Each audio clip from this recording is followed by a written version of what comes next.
Chapter 4. Chunin Tournament. The entire month of training passed by and Naruto could say he detested only one part of it. Anko found that indeed the blonde lacked in the intellectual department a bit, as it took a while for him to understand the mechanics of the Jujutsu Byakugan as well as others' abilities.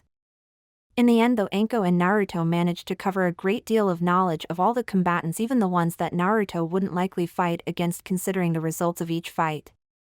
Anko at the end of the training surmised that Naruto was as ready as he'll ever be for the third phase of the exams. Probably his strongest weakness would be his brashness, this being the only handicap she couldn't cure him of.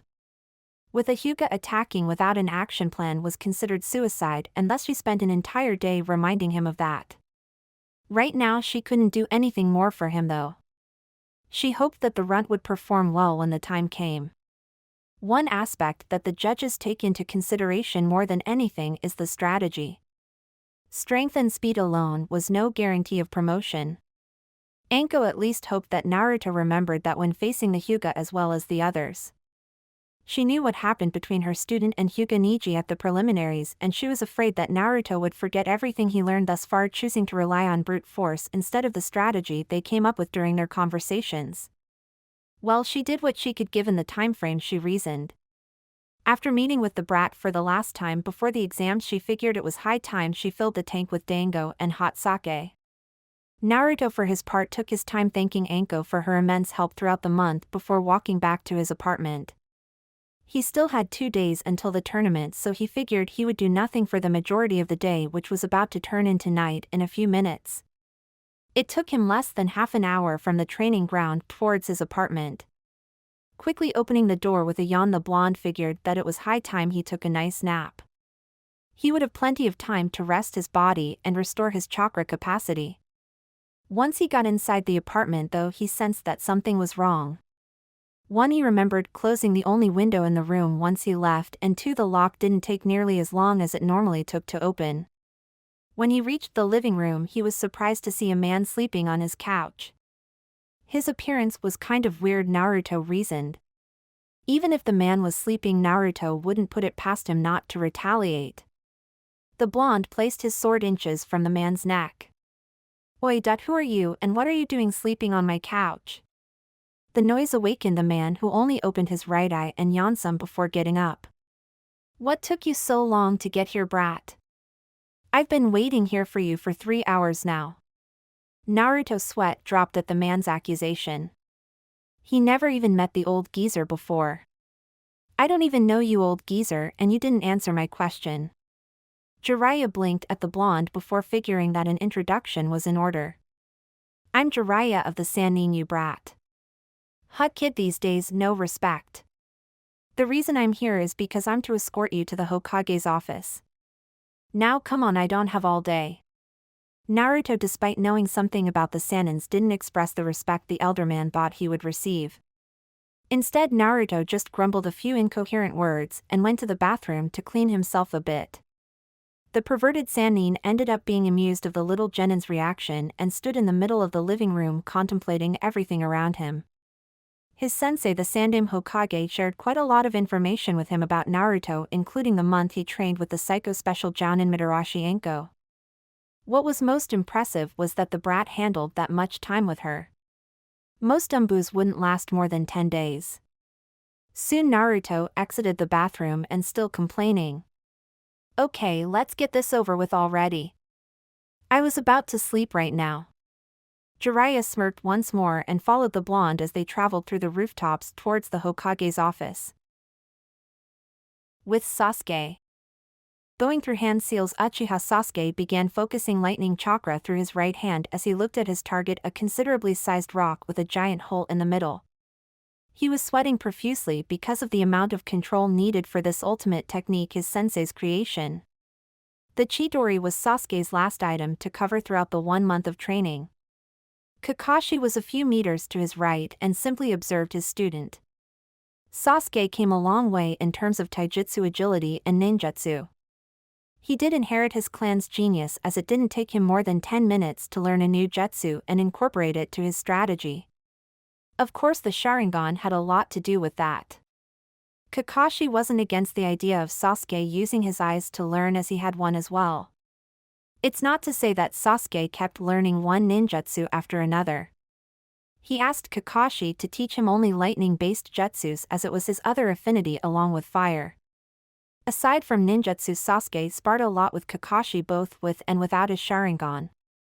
Kakashi not once needed to use his Sharingan, but that didn't mean that Sasuke's skill didn't improve.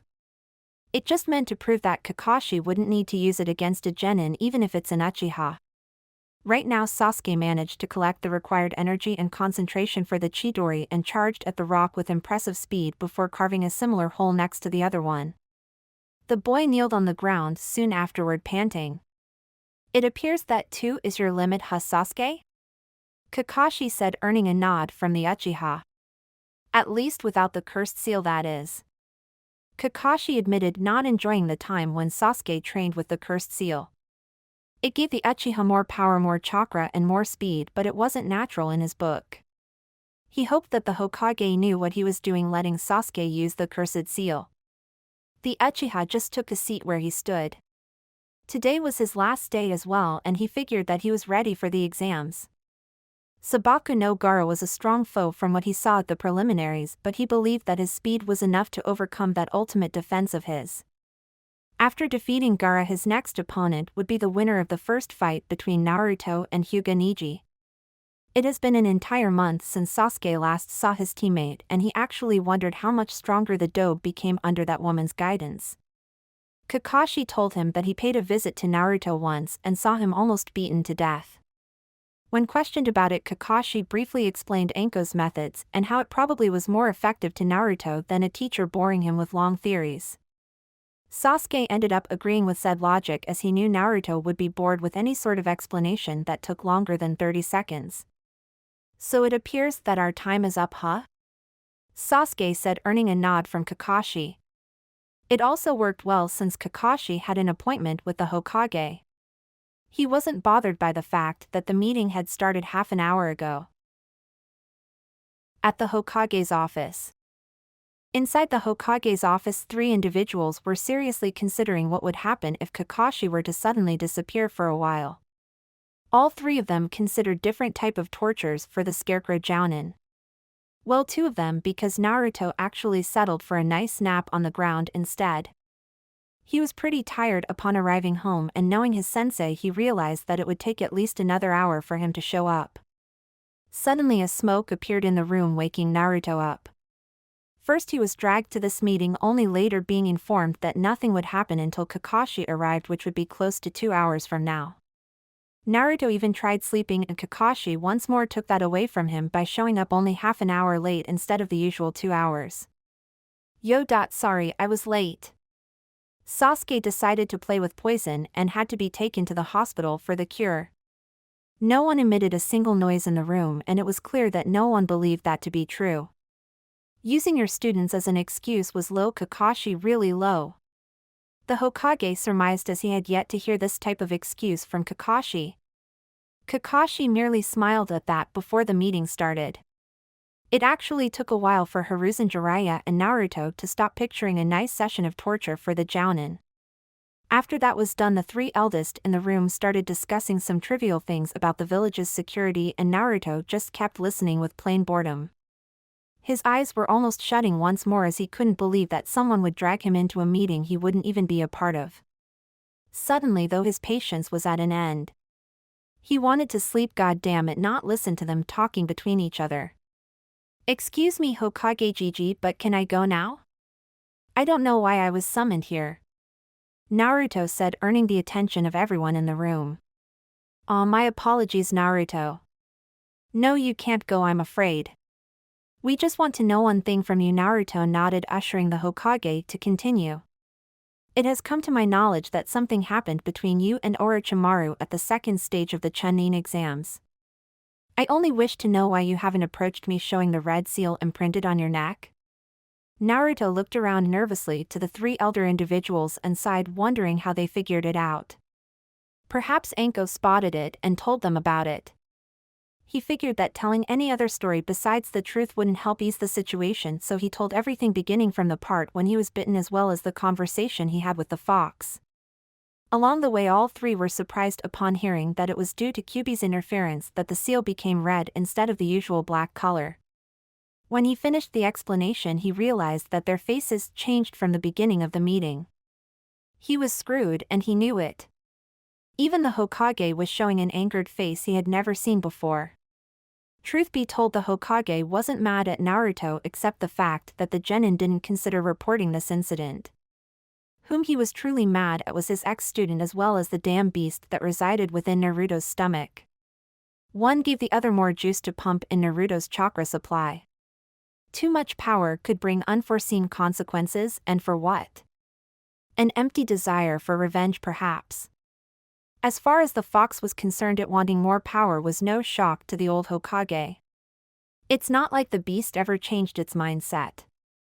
Now he would have to deal with this threat accordingly, if not both Naruto and Sasuke could become trouble for Konohagakure.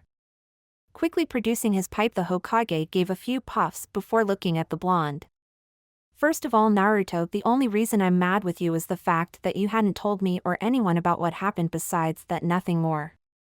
I will extend the same courtesy that Sasuke received and allow you to use the cursed seal. However, you must use this power to protect the village or your comrades, never for personal gains. Naruto kept looking at the old man for a while before smiling. Don't sweat it, Hokage Gigi.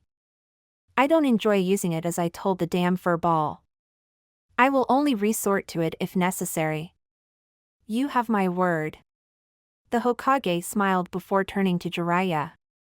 Naruto, as you've been properly introduced, this is Jiraiya, a member of the Sannin and our village's most skilled seal master. I called him here so that he could take a look at your other seal. The blonde nodded before he was asked to lift his shirt and focus a bit of chakra. Jiraiya kneeled in front of him and analyzed the seal that was responsible for keeping the fox caged. He started emitting a grave noise as if he had found something that piqued his interest. Naruto saw it and immediately became preoccupied. He immediately asked what was wrong, but Jiraiya just continued with the same noise as before, looking at the brat's face and then looking back at the seal before emitting the same noise one more time. By now, Naruto was starting to picture the worst-case scenario based on Jiraiya's answers or lack thereof. Suddenly, the perverted Sannin got up and with a huge smile on his face announced his verdict. Nothing wrong, brat, the seal is as good as it always has been. All of them ignored Naruto, who was screaming obscenities at the Sannin for worrying him. Now I was meaning to ask you something, brat. Care to join me for some ramen? The word managed to quiet the kid down and he eagerly nodded before both left the office towards the best ramen place in Konoha. At Ichiraku's. Say, Naruto, asked Jiraiya as he watched the blonde finish his fourth bowl and begin the fifth. Do you feel prepared for the Chunin tournament in 2 days? You betcha. Anko-sensei has taught me a lot and I will kick everyone's ass, believe it. Naruto even punched the air before resuming the task of finishing bowl after bowl of ramen. I can see that. And did she ever mention anything about summons to you? Jiraiya asked before Naruto showed his long thinking pose. I guess not. Well, I'd like to show you something.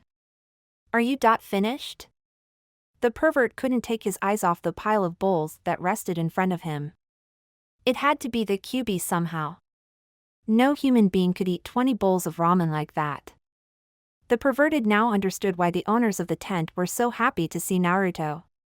With him alone, they could sell an entire day's worth of meals and earn a great profit. Quickly paying the bill, he and Naruto left towards one of the training grounds. None of them turned to see Tucci and I am grinning from ear to ear at the fact that they've actually sold the equivalent of an entire week's supply of their product. One of the training grounds.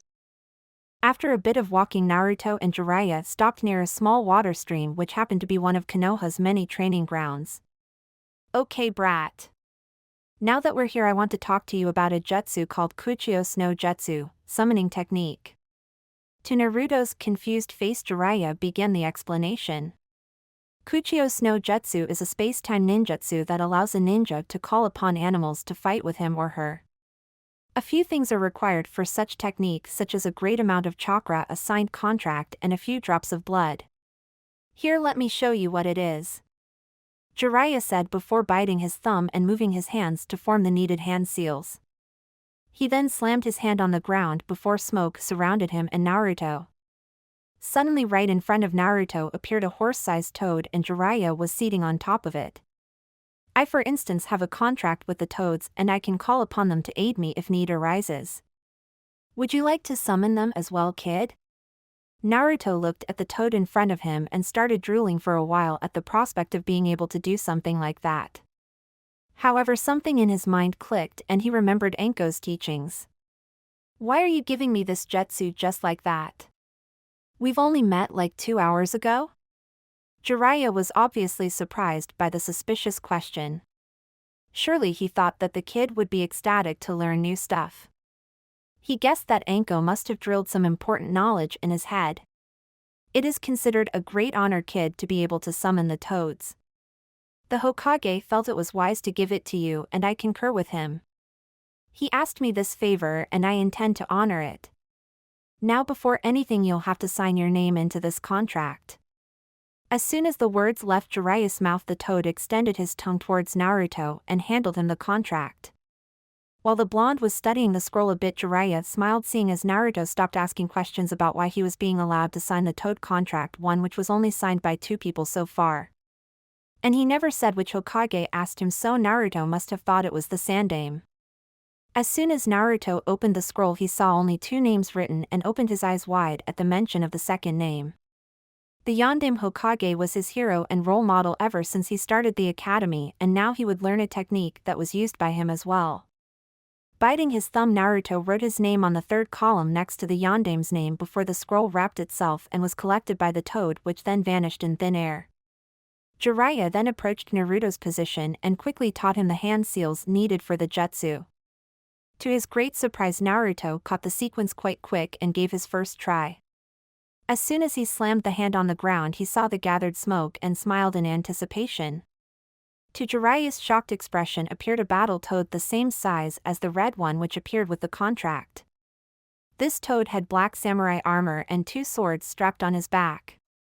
If his smile or lack thereof was any indication, the toad wasn't friendly. The toad in question looked around and spotted Jiraiya. Jiraiya-sama, what can I do to assist? My name is Gametsurugi. The perverted Sannin placed both hands on each side of his waist and smiled. Nice to meet you, Gametsurugi-san, but it wasn't me who summoned you. It was the blonde kid behind you.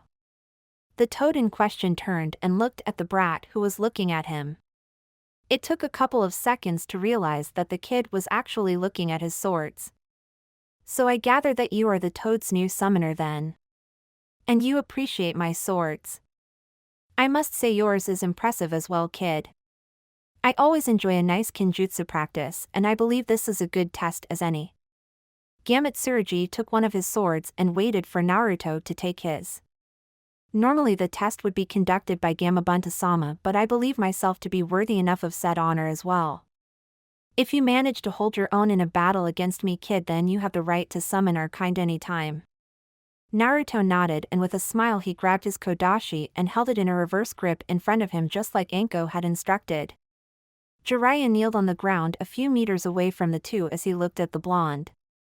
Jiraiya could see that Anko's training bore great fruits if Naruto's determination eyes were any indication. Also, from Naruto's file, brashness was one of his characteristics.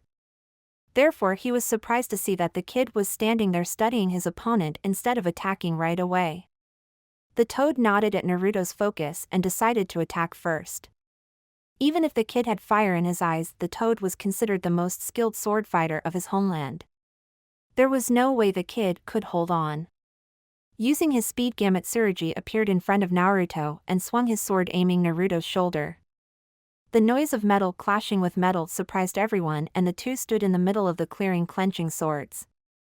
Jiraiya could see a blue glow surrounding Naruto's weapon, and he realized with a smile that the kid was using wind chakra to strengthen the sword. Loosening his grip a bit and allowing the toad to lose his balance, Naruto appeared from the side and aimed a precise strike which was blocked by the toad before it attempted a fierce kick at the genin.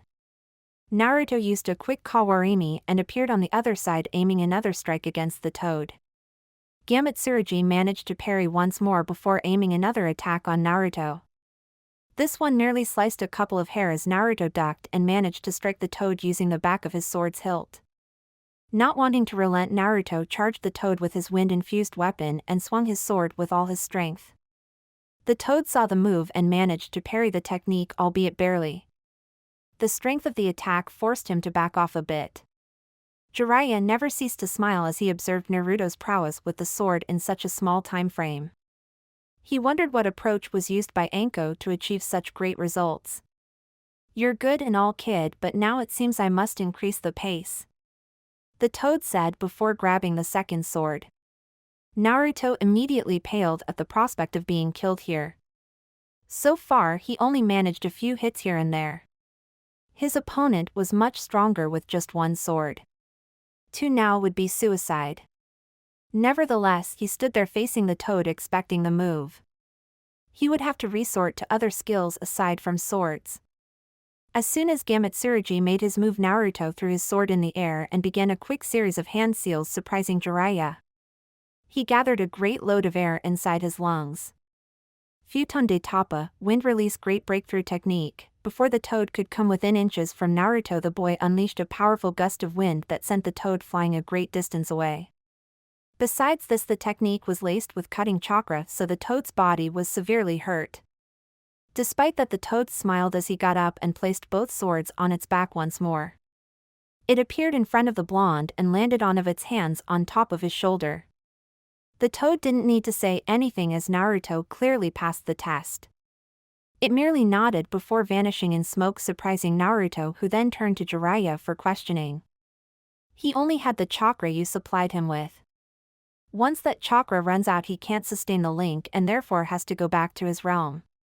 Nevertheless, you did good, kid. Go get some rest for the tournament. The blonde smirked before he said goodbye to the pervert. Jiraiya looked at the kid's back with a smile on his face.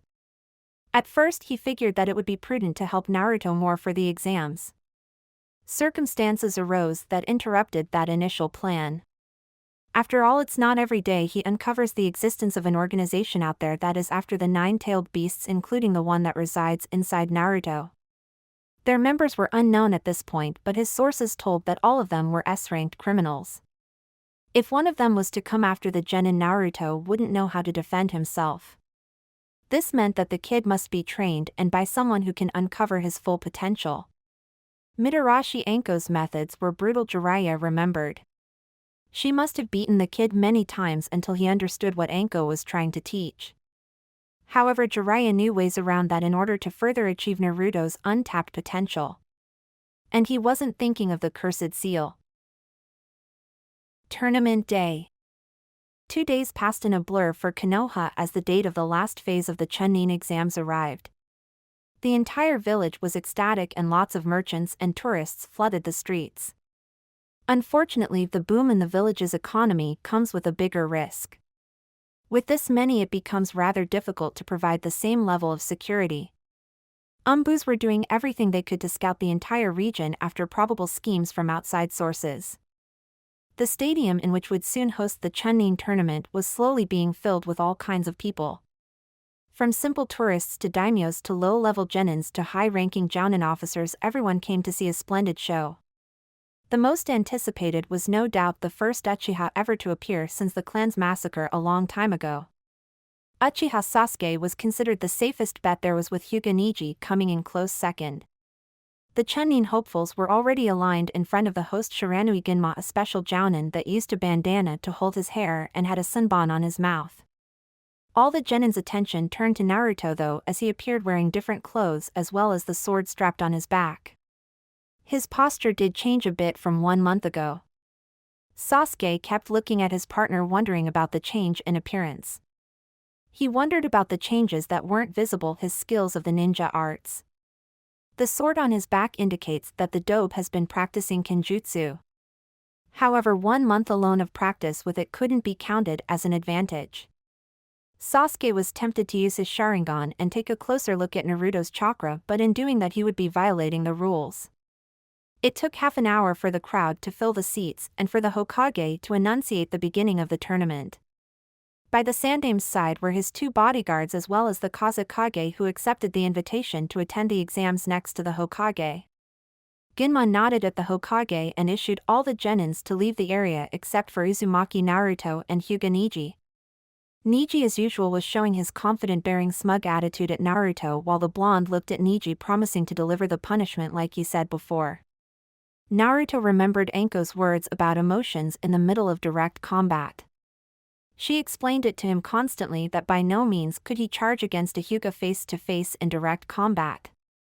In other words, standing within inches from his opponent was sure defeat. Naruto wouldn't have that and created some space between them while waiting for the proctor to start the battle. Of course it didn't mean that Neji wouldn't use a few words here and then. You should forfeit right now. You may have changed your clothes, but you're still a failure. Neji even widened his smirk as to show that Naruto was too much beneath him. I promised I would beat you and I do intend to fulfill it. I've trained long and hard to get here and I'm not going to back away just because my opponent's ego is bigger than the Hokage monument. Naruto got into fighting position, earning a slight mocking laughter from Neji before he also got into position. Ginma looked at one another before issuing the fight to begin. Neji charged with his speed and his Byakugan on as he already pinpointed Naruto's Tenketsus. As soon as Neji arrived within inches from Naruto's position, he aimed at the one of them but was surprised when Naruto managed to block the strikes by blocking his wrists. Neji increased the pace of his strikes but Naruto managed to follow him while maintaining a safe distance.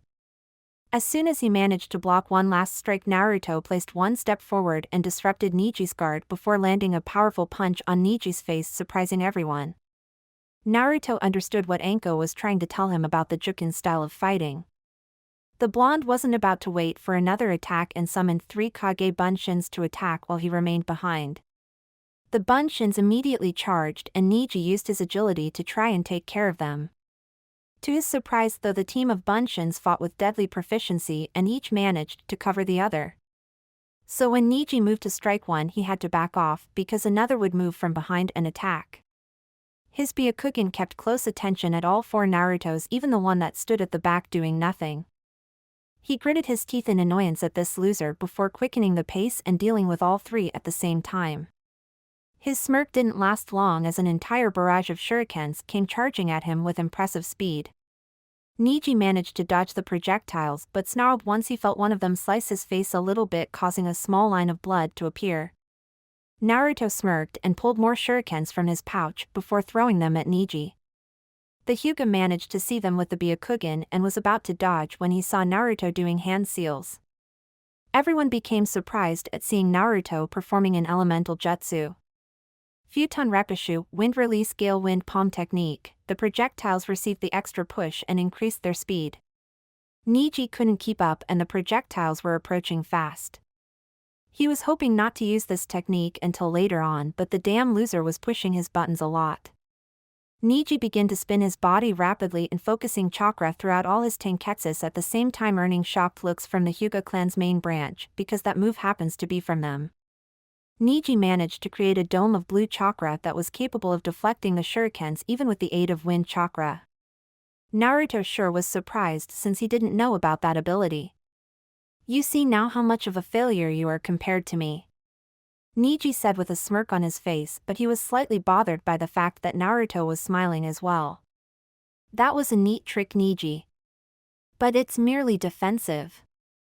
So far you haven't even landed one hit on me, whereas I managed to draw your precious blood. The entire stadium was dead silent as everyone was focused on the battle. So far Naruto's growth was the most surprising, considering that a month ago he could barely do anything right. Now here he was holding his own against a genin more experienced and who was nominated Rookie of the last year 1 year ago. Neji for his part couldn't admit it out loud, but Naruto was right.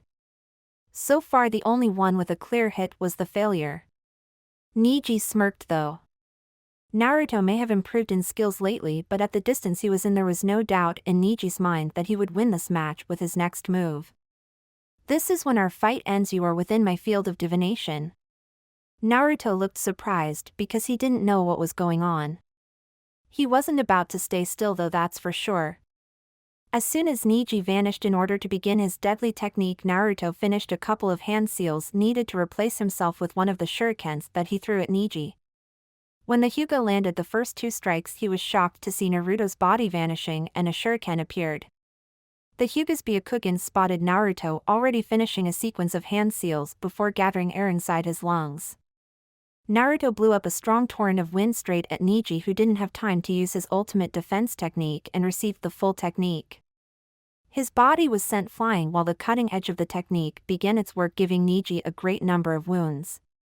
Neji's body was dragged a long distance away while clenching his teeth at the amount of pain received by the wind technique. Everyone in the stadium looked shocked at such a strong technique. Tenten was one of them, as she was sure Naruto wouldn't have a chance against Neji. Anko appeared smiling at the brat's unique usage of Kawarimi and sneak attack the enemy.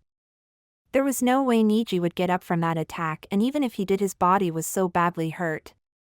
It appears that Naruto learned a lot from you, Anko, Kakashi said by her side, which earned a nod from the woman. The brat owned the entire match from beginning to finish. Anko commented with a smile on her face, earning nods from Asuma and Kurenai, who were sitting close to them. Asuma smiled, seeing as the scroll he gave to Anko helped the kid. He was happy, seeing as he had found another wind user in Konoha. Sasuke smirked at Naruto's new techniques from the Genin booth, as did Shikamaru and Shino. Naruto certainly surprised everyone. Back at the arena, Neji slowly got up from the ground as he held his right bleeding arm. His entire body was beaten and covered with bruises. Whatever the failure hit him with, it hurt more than anything he ever felt before. He managed to drag his body close to the center of the arena as he looked at Naruto with his snarling teeth.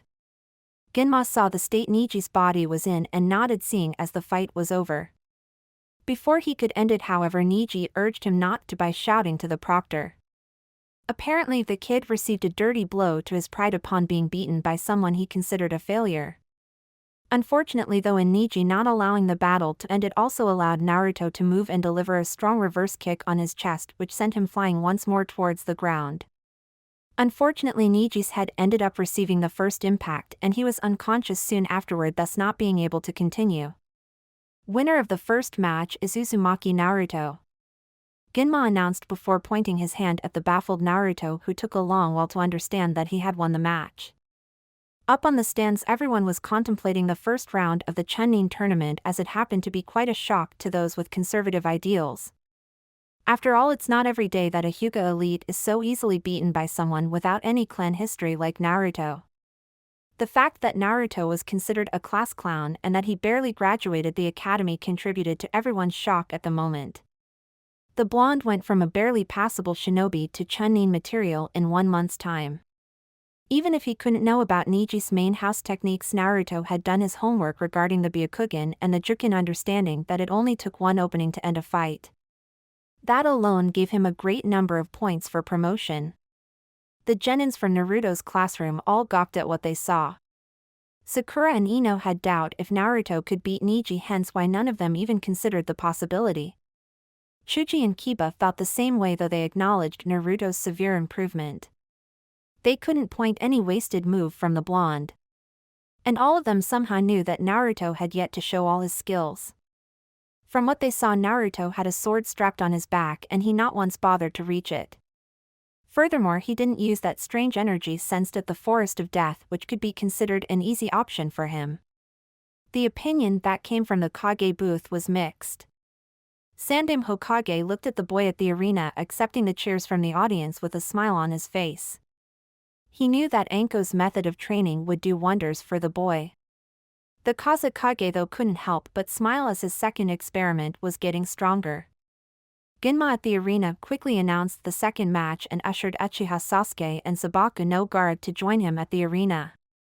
Naruto went quickly to the Genin booth as he passed by Sasuke, but not before giving him thumbs up.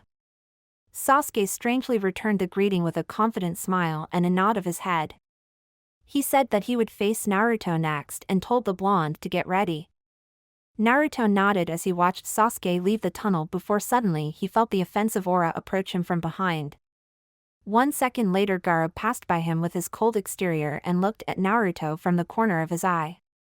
The two looked at each other for a while before Gaara turned his sight towards the end of the tunnel that would lead to the arena and started walking. "Mother is asking for your blood. After I'm done with the Uchiha, you're next." Naruto was used to strong enemies using the same level of killing intent as Gaara, so he wasn't as fazed as Gaara expected. Naruto then went up the stairs that would lead to the Genin booth. He was confident that Sasuke wouldn't be defeated that easily even if this guy appeared to be the same as him. Sasuke x Gaara. After Sasuke joined the arena next to Ginma, the special Jounin waited for the crowd to finish their unbelievably loud and exaggerated cheer for the kid. As the last loyal Uchiha, everyone placed a great load of expectation on the kid. Ginma knew that the kid shouldn't bear such burden. The look on his face though indicated that he wasn't concerned about the pressure. The clan never before produced poor quality shinobi, and Sasuke would be no exception. The only thing needed of him was not to succumb to others' expectation and lead his life as normal as possible. The crowd attended Ginma's wish and silenced after a couple of minutes, allowing the special Jounin to proceed with the fight. Looking at both combatants for a while, Ginma authorized the fight to commence. Uchiha Sasuke wasted no time and charged at Gaara with straight taijutsu through a speed that he didn't possess before. Gaara wasn't fazed though and sent a beam of sand to stop the Uchiha's movement. Sasuke evaded the attack and got into position behind the sand Genin before aiming a straight punch at Gaara's face, which was blocked by the sand. The sand Genin was once again surprised that one more ninja managed to sneak behind him. Sasuke maintained his pressure and left Gaara's back, going forward and landing a fierce kick on Gaara's chest. The sand wasn't fast enough to block it and Gaara was sent flying because of it. Sasuke once more didn't relent and went through hand seals. Katon Gakokyu no Jutsu, Fire Release Grand Fireball Technique. The gigantic meteor of fire charged Gaara with impressive speeds, but the sand managed to block the impact. The technique was so hot that it turned the sand into glass. Sasuke charged once more, and this time Gaara attacked more aggressively instead of merely defending himself. Because of this, Sasuke was forced to activate his Sharingan in order to evade the sand projectiles thrown by Gaara. After evading the last of them, Sasuke grabbed a few shurikens of his own and threw them at Gaara. The sand Genin for his part just stood there, but the sand lifted a barrier to catch the projectiles. Sasuke saw what would happen from the Sharingan and charged while the sand barrier was transformed into a sand bunshin, a replica of Gaara. Sasuke connected a fierce chop on the bunshin's neck, thus dispelling it before charging against the original once more. Even if the Uchiha managed to dodge Gaara's sand without the Sharingan, now he could see it in slow motion evading it and landing a strong punch on Gaara's face even before he realized Sasuke's actual position. After the blows, Gaara's face began to show cracks, revealing his sand armor. His anger at this was quite evident, and Sasuke only smirked at this. It was clear that he was being underestimated by Gaara, and that would cost him dearly. Sasuke just remained in his usual position in order to study his opponent's next moves as well as gather a bit of his stamina back. Moving like that posed great stress on his limbs. Suddenly though, Sasuke's instinct told him to jump just as a sand beam erupted from the ground, trying to catch his leg. Looking at Gaara, he was momentarily surprised because he couldn't anticipate the movement. He realized in midair that the attack came from underneath and he couldn't see it. In midair, Sasuke went through hand seals for a new jutsu he had mastered thanks to Kakashi-sensei. Raiten Rakurai, Lightning Release Thunderbolt Technique. Suddenly a small black cloud appeared up in the sky and released a thin lightning towards Gaara, who was caught by surprise. The sand was merely consisted of earth, and earth was weak against lightning. Sasuke's technique pierced Gaara's defense like it wasn't there in the first place. Gaara emitted a loud scream as thousands of volts circulated through his body. Suddenly though, the scream changed its tone and it sounded demonic, much to everyone's surprise, including Sasuke, as he landed on the ground. Gaara started bleeding and looked at Sasuke with pure rage. His eyes were suddenly transformed as the sand around him began to envelope Gaara in a form of cocoon. Sasuke wouldn't allow that and unleashed another grand fireball technique at Gaara. Sasuke was surprised though when he saw that this new barrier not only parried his attack but also suffered no damage whatsoever. Looking at the cocoon in front of him, Sasuke realized that he needed something stronger to penetrate it. He doubted that his first right Tenjutsu would be as effective and decided to use something else. Normally he would use this trump card later, seeing as this was his first battle of the tournament. However, the circumstances pretty much demanded it. He gave some space and performed a sequence of 3 hand seals before holding his right hand facing up and the left one holding his right wrist. Charging this technique would take some time, but he was confident that he would have it. If not, his Sharingan will warn him beforehand. Suddenly, before everyone's shocked eyes, an unbearable noise began to fill the arena as Sasuke's right hand started to glow with lightning energy. Those who recognized the technique looked at the creator for explanation, but the man's gaze was entirely fixed on his student. Kakashi told Sasuke to use this technique only when a comrade was in danger, and he understood why the Uchiha was considering it. This Gaara managed to produce a tough defense that only A-rank jutsus could pierce. Furthermore, no fire jutsu could pierce earth-based techniques, so Sasuke's actions are at least understandable. As soon as the technique was finished, Sasuke charged with all the speed he could muster as it was required of him. Half of the technique relied on the user's speed in order to cause more impact. When Sasuke was inches from Gaara's cocoon, his eyes alerted him to sudden earth spikes that arose, and he managed to dodge it before thrusting his strongest technique inside. The lightning attack managed to pierce the wall, and Sasuke heard the noise of flesh being pierced before smiling. Gaara emitted another scream, but this time it was completely demonic, which caused the civilian part of the stand to shake in fear. The wound was so deep that Gaara couldn't maintain its hold on the cocoon, and thus the sand began to dissolve, showing an injured Gaara. He was holding his injured shoulder while looking at his opponent. Sasuke was about to charge once more and deal with the fight for good when a great number of feathers started falling from the sky, surprising both Sasuke and Genma as well as the entire stadium. All ninjas were now prepared for anything, as those feathers weren't a part of the Chunin tournament. Chapter 5. Casting the enemies out.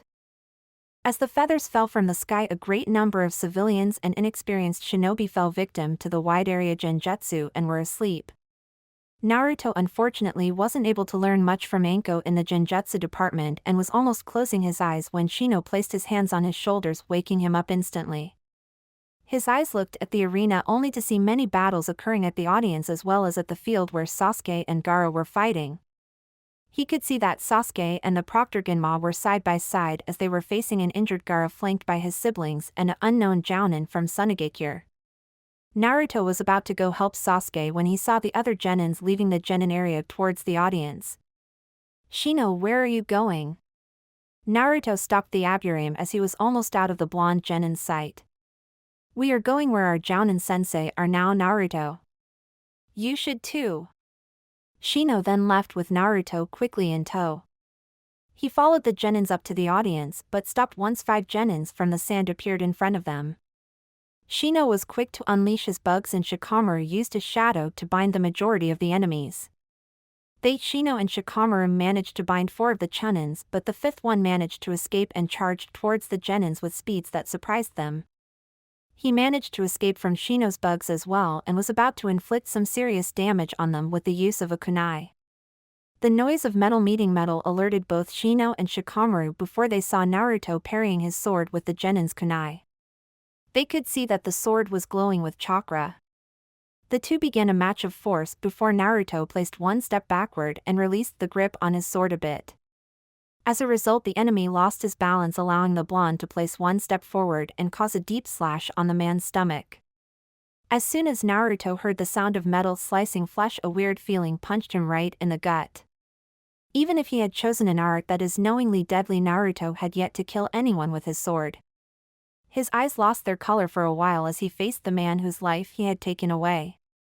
For a while he stood there gathering a great deal of thoughts while Shino and Shikamaru stared at his sword, which was now drenched with the man's blood. Shinobis are killing machines, that much was true. But it was completely different between reading that sentence in a book and actually performing the act of killing another human being, even if the man was set on killing his friends. Eventually he woke up from his wondering and turned to his comrades. Now just wasn't the time to stop and ponder on his actions.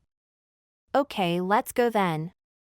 Naruto said to both Shino and Shikamaru, who could only nod after seeing the man bleeding to death on the floor. If Naruto felt that kill he wasn't showing. With Sasuke. Sasuke was livid with the interruption. He was about to win the battle and fight Naruto next, damn it. He was by Ginma's side as they faced the Suna Jounin. Gaara had already left the village with his siblings and Ginma tried to stop them, only for the Suna Jounin named Baki to stop him from doing so. Leaving a Jinchuriki free to roam these lands was dangerous, but he couldn't do anything about it. Ginma was sure that others would attend to the Jinchuriki in due time. Turning to Sasuke, Ginma realized that he would have trouble protecting the Uchiha while facing the Jounin at the same time. Sasuke, go find your Jounin sensei. I'll cover you. Despite wanting to face a higher-level shinobi, Sasuke nodded at the higher-ranked officer and left. Baki wasn't interested in the genin as he managed to stop anyone from following Gaara. Sasuke was running towards the place where his sensei was busy fighting the enemies. He stopped just as two sound ninjas landed in front of him, forcing him to draw a kunai in defense. His Sharingan was activated just as one of them charged. Sasuke managed to block the enemy's kunai with his before moving faster than him and stabbing the man in the stomach. His Sharingan caught the other about to move and unleashed a couple of shuriken at his position, surprising the sound genin. With the two on the ground unconscious, Sasuke managed to reach the stands. Looking to his right, he could see Naruto, Shikamaru and Shino approaching the Jounin's position as well. He could see that Naruto was holding his sword and that an enormous energy was circulating through the sword. He couldn't help but smile at this though, as he wanted to fight the dobe even more now. The Jounin stopped as Kakashi dealt with the last enemy for the moment before all the Jounin turned to the last genins. Sakura, Ino, Chuji and Tenten were already there with the Jounins as Kakashi gathered everyone while the other Jounins dealt with the threat of more enemies. There are 2 areas of essence in protecting, so you must form 2 teams and one will head to the academy and the other to the hospital. I won't have much time, so please listen. Naruto, Shino and Ino go grab Niji at the infirmary and head to the academy. Assist the Chunin instructors there. Sasuke, Shikamaru, Sakura, Tenten and Chuji, you will assist the hospital. Many medic nins aren't trained in the field, so they are in more need of assistance. After that, maintain the teams and find a Jounin nearby for further assignments. Now go, will provide cover. The genins nodded and were about to leave when Anko stopped them after decapitating a sound Chunin. Naruto, don't hesitate in killing the enemy. He'll kill you if you do. Sensei and student locked eyes for a second. Anko was able to see the troubled look in Naruto's face and she recognized it instantly. Plus the bloodstain on his sword was a dead giveaway. Okay, Anko-sensei. The woman smiled at the boy. She frowned for a second before dodging an incoming attack that would pierce her right shoulder before engaging in combat once more. By this time the genins had already left towards their respective assignments. Kakashi couldn't help but notice though that during the entire debriefing Naruto was more focused on Anko than in his official sensei. Another thing that Kakashi realized while blocking 2 kunais with just one was that while Anko was quick to catch on the fact that Naruto had his first kill, he wasn't.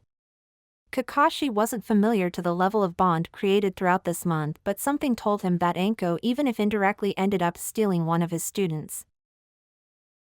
Naruto's team. Naruto, Shino and Ino went quickly towards the infirmary in order to collect their last member.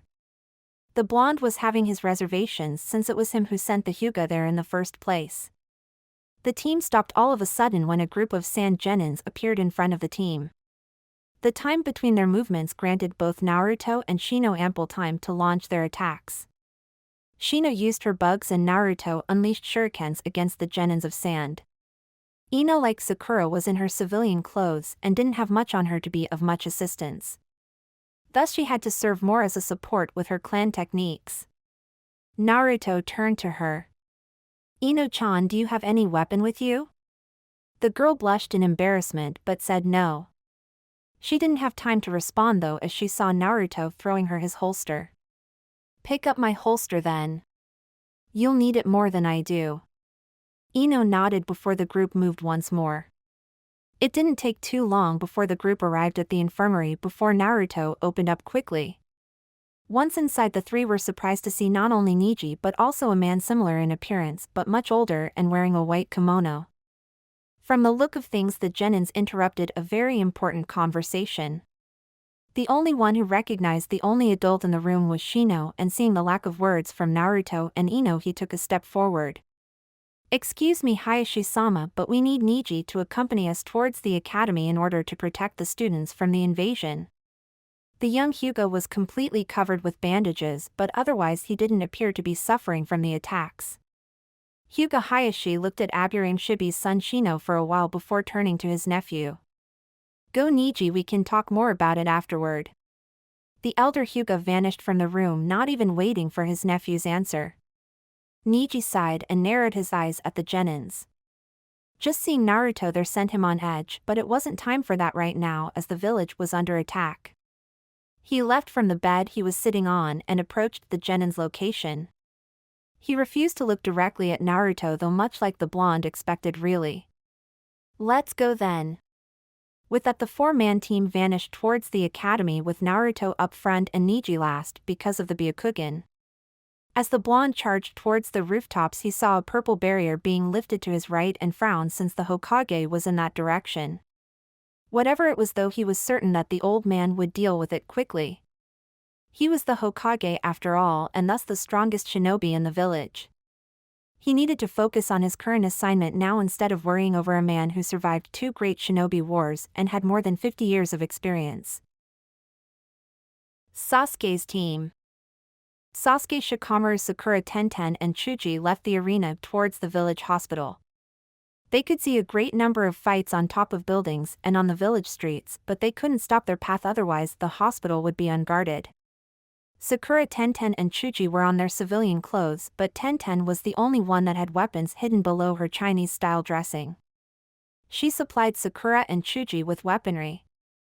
A group of sound Chunin appeared in front of him, but Sasuke's Sharingan already informed him even before their actual appearance.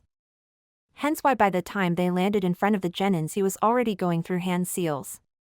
Katon Hasenka no Jutsu, Fire Release Mythical Phoenix Flower Technique. The fireballs reached their destination and supplied the Chunins with third-degree burns. Without even stopping, the group of genins charged once more towards the hospital. Sasuke was at the front as per Shikamaru's instructions, seeing as his Sharingan would tell them if the path was clear or not. When the Uchiha stopped and told everyone to stop, it didn't take long for 2 elder Konoha genins to fly past them and crash inside a sushi restaurant to their left. Luckily to the younger genins, the older ones recovered quickly and attacked the enemies once more. It took them 10 minutes to reach the hospital. Once there, Shikamaru quickly devised a defensive perimeter so as to protect the front entrance and the other ones from the right side of the building. Their timing couldn't be more perfect, as 1 minute later 2 Chunins from sand appeared in front of them wanting to kill the wounded. Shikamaru sighed and turned to Sakura. "Sakura, someone needs to check inside to see if the hospital was evacuated. Our station here will have to remain until the hospital is empty." The girl nodded and entered the hospital, followed by Chuji. He had the strength to carry some of the wounded if need be. Tenten and Sasuke took 1 step forward and Shikamaru remained behind to use his shadow as support. After Chuji entered the hospital, the remaining genins stood by at the front while Sasuke and Tenten looked at the enemies while guarded in case of their movement. Their plan was simple, yet many things could go wrong. The plan was to keep them occupied and eventually take them near Shikamaru when he could extend his shadow and capture them. Of course that would only happen if the enemy wasn't aware of Shikamaru's ability with shadows. If they, for instance, managed to pass through Sasuke and Tenten, then the Nara heir would be the only one standing between the enemy and the hospital entrance. Sasuke and Tenten looked at one another briefly, both understanding that they couldn't make mistakes. Immediately throwing a great number of shuriken, Tenten and Sasuke charged against the Sand Chunin. The Sand Chunin evaded the projectiles easy enough and charged as well with speeds that far outmatched the Konoha genins. Even with the Sharingan, Sasuke was having trouble blocking their thrusts and Tenten was defending herself with a long wooden staff. The enemies were easily superior in strength and the genins knew it. Sasuke heard the noise of a kick hitting Tenten's face and snarled as he saw her flying towards Shikamaru's position. He could see that she had spilled a few drops of blood and imagined the strength behind the kick. He couldn't allow them to march towards the hospital. Seeing as Tenten's enemy was behind him and that his enemy was about to hit with a kunai, Sasuke immediately evaded them using a shunshin. With this they couldn't dodge in time and one plunged the kunai at the other's chest, wounding him badly. Sasuke appeared by Tenten's side while Shikamaru used the distraction and managed to grab the enemy's shadow. "Sasuke, do it now. I don't believe I can hold them for long." Shikamaru's scream awakened the Uchiha as he realized that he was taking too long in checking if Tenten was hurt. He looked up to see the enemies trapped by the shadow and nodded before going through a sequence of hand seals. Katon Gakakyu no Jutsu, Fire Release Great Fireball Technique. The gigantic meteor engulfed the two Chunin and neither of them had the time to scream in agony. Instantly the same pain engulfed Sasuke as he took a couple of seconds to realize that he just made his first kill. For longer than the Uchiha could remember, there was only one man he ever swore to kill one day, and that was elder brother. As the fire created by an Uchiha consumed the bodies of his enemies, Sasuke couldn't help but freeze right there as he pondered on what his only goal in life really represented. Sasuke was no ignorant to the fact that these two may not be his only victims throughout the invasion and quite certainly won't be throughout his ninja career. His ambition to avenge his family wasn't in a way diminished, but what changed was the prospect of killing his older brother. He always talked about doing this, but he never thought about how he would do it. Shikamaru stood by his side as he could watch the same perplexed expression on Sasuke's face compared to Naruto's not even 15 minutes ago. His father always told him that when the time came and he had to kill someone for the first time, it would certainly be the worst day of Shikamaru's life. In this case, the amount of his IQ represented very little in his ability to grasp what both Sasuke and Naruto were going through right now. Even if they were participating in a tournament to decide if they had the skills necessary to become Chunins, he was sure that none of the rookies had ever killed anyone before, at least not until now. He figured that if both Sasuke and Naruto managed to understand what it means to kill someone in order to protect others, then they could be considered Chunin material shinobi. Tenten's noise of pain had woken Shikamaru before he went to check on the wounded genin. "Are you all right, Tenten?" Shikamaru's question woken Sasuke as well, since he joined by the girl's other side. The weapon specialist nodded before massaging her jaw a little bit. "That kick almost knocked her out." Sasuke and Shikamaru helped her get up just as Chuji and Sakura left the hospital. Chuji was using his partial expansion jutsu and carrying a civilian couple in each of his arms, while Sakura was carrying a baby girl. The group was once again joined just as an explosion happened a few meters away from their position. Luckily, it was just a misfired jutsu, meaning that there weren't more enemies to deal with. "Sakura, is the hospital empty?" Shikamaru asked, earning a nod from the kunoichi. "Yes, we searched through every corridor and room only to find this couple and their baby. The rest were already taken to the shelters, so we must head there immediately." "Let's go then, there is one not far from here," Sasuke said as the group left the hospital location towards one of the shelters. Afterward, as Kakashi instructed, they would need to find the nearest jounin in order to see how they could be of further assistance to the purpose of casting the enemies out. It didn't take long for them to reach the shelter before the group was on the move again. Sasuke was the one who looked up to see the man from the first phase of the Chunin exams barking orders at some Chunins. He urged his team to follow them just as the Chunins received their orders and left the rooftop. As soon as they landed, though, both Ibiki and the Genins were surprised at the noise coming from the walls. Much to their shock, a three-headed gigantic snake made a giant hole on the village's wall, threatening to destroy the entire village just by passing by. Ibiki was considering his options when he saw a big shadow on the ground. The snake could only see stars when a 50-foot battle toad fell from the sky and right on top of the reptile. With Naruto's team. Immediately upon leaving the stadium, the group was assaulted by a group of 9 sound genins and chunins. However, a couple of Konoha chunins appeared and managed to hold their own, allowing Naruto's team to continue their trip towards the academy. The entire town was deserted, with fights occurring in specific points of the village.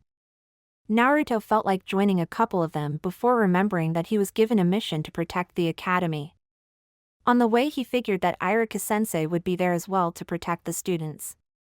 Even if the situation didn't call for it, a part of him was feeling excited upon being able to show Iruka-sensei how much he'd improved since graduation. We must hurry. The academy is being attacked by no more than 15 sound shinobi. There are only 3 chunins there right now and they're struggling to keep the enemies from attacking the children. Everyone heard Niji's report and nodded before focusing chakra to their legs for the extra propulsion. Naruto was the fastest of the group, so he went on ahead of everyone. 5 minutes later they could see the academy and the enemies attacking. One of the chunins was on the floor and filled with lots of kunai stuck in his stomach. Naruto saw Iruka holding his own but barely. Turning to Ino and the others with projectiles, they all nodded at his intention before throwing shurikens at the enemies. The sound ninjas sensed the weapons approach and backed off their assault before the genins appeared in front of the chunins. Iruka managed to relax a bit upon seeing the backup. "It's good that you appeared." They all came out of nowhere. Iruka smiled upon seeing his ex-students. He could see Naruto among the group and couldn't help but see how focused he was on the enemy. "No sweat, Iruka-sensei, we were sent here by Kakashi-sensei." Iruka nodded before kneeling to check on the other Chunin instructor, an overweight Chunin by the name of Daikoku. The rest of the Chunins were already able to extract the children from the academy, so their mission was now reduced to salvaging the building. The sound enemies sneered at what the man referred to as backup, since they appeared to be fresh out of the academy genins with no appearing threat whatsoever. One of them even tried to attack Naruto, only for the blonde to dodge and thrust his sword through the man's stomach, surprising the hell out of the guy. The others were surprised as well upon witnessing the brat's speed. Shino took the opportunity and performed some hand seals. Mushidama no Jutsu, insect sphere technique. The amount of bugs that left from inside his sleeves formed a swirling sphere as it charged towards the enemy. Upon impact, the insects started sucking the enemy's chakra. The attack didn't do much against all of the enemies, but at least they sucked quite a lot of their chakra before going back to Shino. Ino remained on the back, seeing as she always was a support-type kunoichi. She and Shino remained in the back while Naruto and Niji stood on the front lines. Both looked at each other and Naruto could swear that Niji wasn't looking forward to working together with him. "Well, tough luck, Niji, we are now together in this," Naruto thought as he threw the sword up a bit to do a very familiar hand seal. Tachu Kage Bunshin no Jutsu, multi-shadow clone technique. Instead of bunch of clones though, Naruto opted to summon a team of 3 before joining the clones in a single charge against the enemies. Despite not enjoying Naruto's presence right now, Niji couldn't help but look at the 4 Naruto's coordination and acknowledge their skills. After all, he was also victimized by said coordinated attack. At first it looked like they would charge the enemy's head on, which was an amateur move at best. However, when the clones and the real Naruto reached half distance, the 4 Narutos started changing their positions in random movements, thus confusing the enemy. When the Narutos got closer to the enemy, the sound genins used their rather quick paces to get rid of these clones as well as the real one as quickly as possible. In the last minute though, only 2 remained forward as they managed to block a few of the attacks, thus allowing the other clone and the real Naruto to move quickly and kill them a good 3 enemies from behind. The rest of the platoon looked surprised at the genin, but one of them managed to slice one of the Narutos left with a kunai. The real one sensed his cue to leave just as Niji approached, using Naruto's created distraction. Hakuroku Jinshu, 8 divination signs, 6 palms of the hand. The field of Niji's technique engulfed the rest of the enemies that survived both Naruto and Shino's attack before Niji moved quickly and sealed their tenketsus, rendering the rest of the enemies unconscious. Iruka looked with a surprised smile as he saw how much his genins had grown since their graduation. With the academy cleared, the group of genins approached the rest of the chunins that stood protecting the academy. After clearing out with Iruka, they quickly left in union, searching for the next jounin as Kakashi instructed them to. As soon as they left from the academy, Naruto's team wasn't able to walk further as a good amount of kunai came straight at them from the right. Niji and Shino used their respective bloodlines to spot the attack, but Naruto had only his blunt instinct honed by the amount of times Anko had sneaked up on him from behind with kunai. Ino was the only one who didn't spot the attack, but she was out of harm's way behind Shino. 2 seconds later, right in front of them appeared a lone man with the sound insignia on his forehead. Looking at him for a while, everyone could see that he was stronger than the ones the genins had faced so far. He was easily Kakashi's height and doubled his muscles built up with a great number of scars located on both arms. His outfit was similar to the other sound shinobis, but he wasn't wearing a mask to cover his face.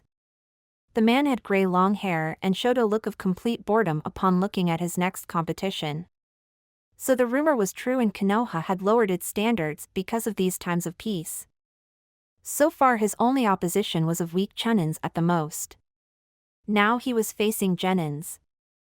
Both Naruto and Neji stood at the ready while observing the man. In retrospect, the sound shinobi at least took into consideration that none of the genin believed it would be wise to start the fight. He took a while to study the first two and observed the one from the right more than the one from the left. The Byakugan was rather famous enough that even someone young in the ninja world could recognize it. That made him a little bit alert, as no Hyuga could be underestimated even if it was a genin. Turning slightly, he focused on the brat with the blonde hair and saw that he was holding a kodashi. It seemed in a reverse grip, a style that wasn't very popular amongst sword fighters. Smiling, the man did a couple of hand seals before vanishing from Naruto's sight. The genin was surprised at it but kept his calm. He didn't know what was going on, but Anko had punched him a great number of occasions without him even noticing she was there. That being said, he was used to trusting his instincts.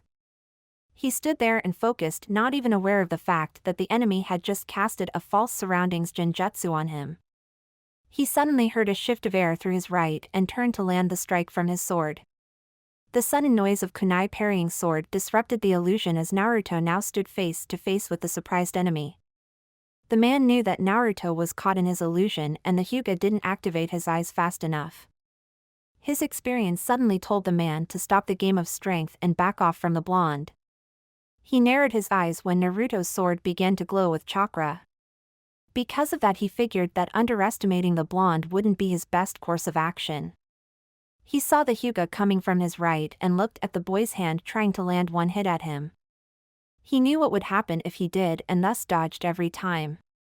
As soon as he saw an opening, he took it and threw Neji off balance with his leg before flipping in midair to land a powerful kick at the Hyuga.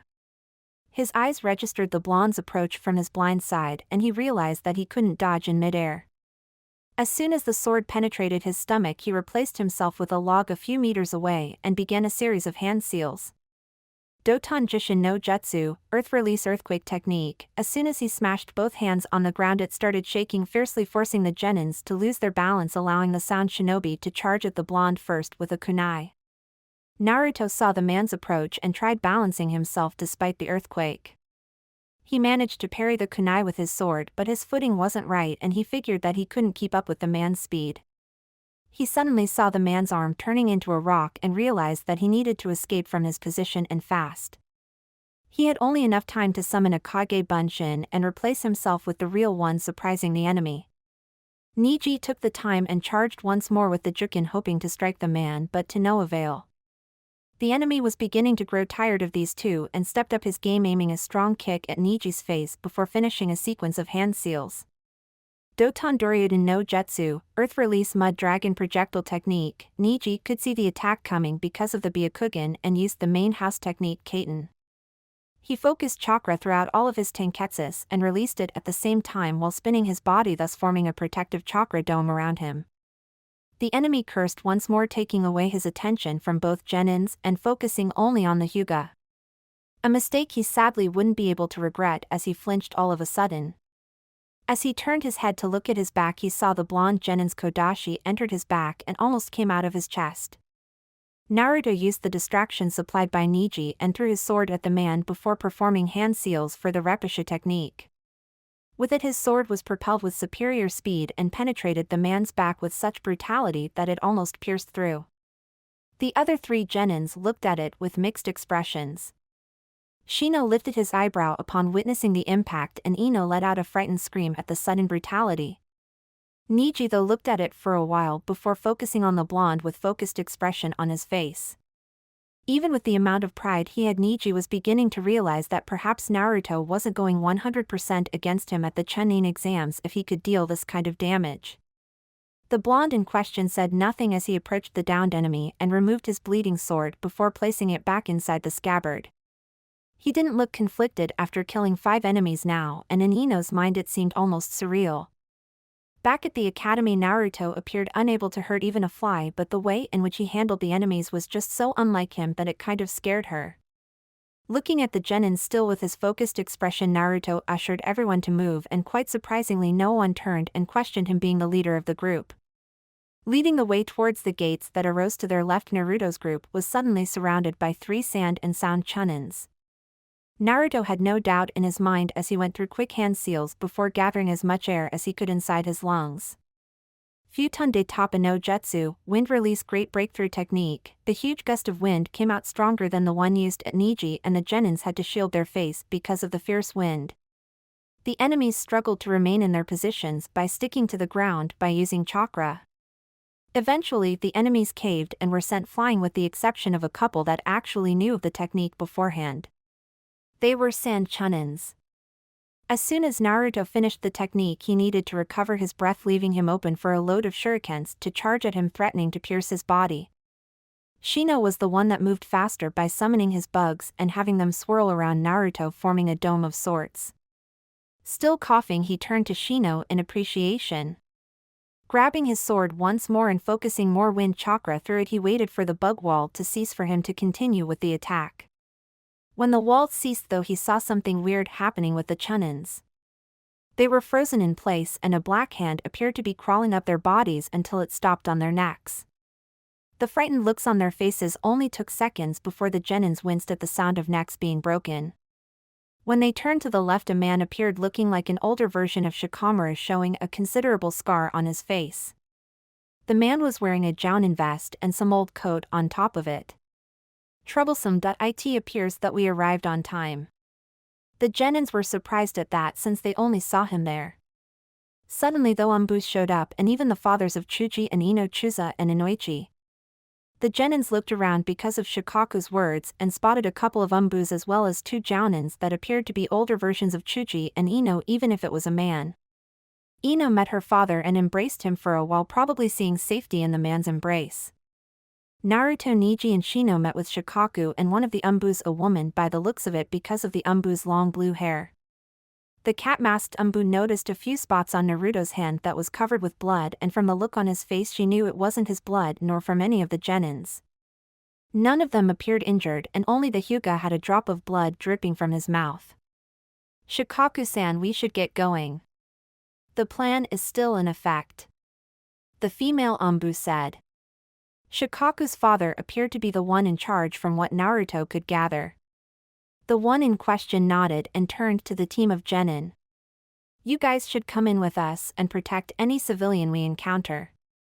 Leave the fighting to us, understood? The genins nodded before everyone vanished in order to start searching for enemies to deal with. Far from the village. Hidden within the heavy foliage that surrounded the village, Kankuro and Temari were busy guarding their brother as he couldn't help but shake in rage. To their knowledge, no one was ever able to land a hit on him like the Uchiha did, and now they weren't sure what would happen. If their brother lost control to the beast, then they couldn't do anything but flee from fear of being killed by the beast residing inside their little brother. Gaara's blood had already turned into sand as he emitted an angry scream filled with malice, making both his brothers shake in the process. It was too late now to stop the transformation, as Gaara was now transformed into a mini Shikaku. Both of them began to flee when they saw a man with long white hair appear from behind them. None of them knew who he was though. The man in question looked at the transformed Jinchuriki and narrowed his eyes before hiding his right hand from view. His 5 fingers had blue kanji written. The man suddenly vanished and appeared right in front of the Jinchuriki before slamming the Gogyon Fuin, 5 elements seal, on Gaara's stomach, stopping the beast from taking over the Jinchuriki. Letting out a breath in relief at arriving on time, he saw that the Jinchuriki fell limp on the ground and moved to grab him. He could feel chakra being molded behind him but didn't think much of it and grabbed Gaara. Just a powerful gust of wind struck him from behind. Waiting a minute to see if she was able to kill the man, she saw 5 trees sliced on the ground but no sign of either the stranger or her brother Gaara anywhere. Oh, a wind user, and one quite strong for your age. Jiraiya had a smirk on his face as if the situation. Temari could only see fire as the man managed to capture her brother. I won't let you capture my brother, give him back to me now. The Sannin only smirked at such anger.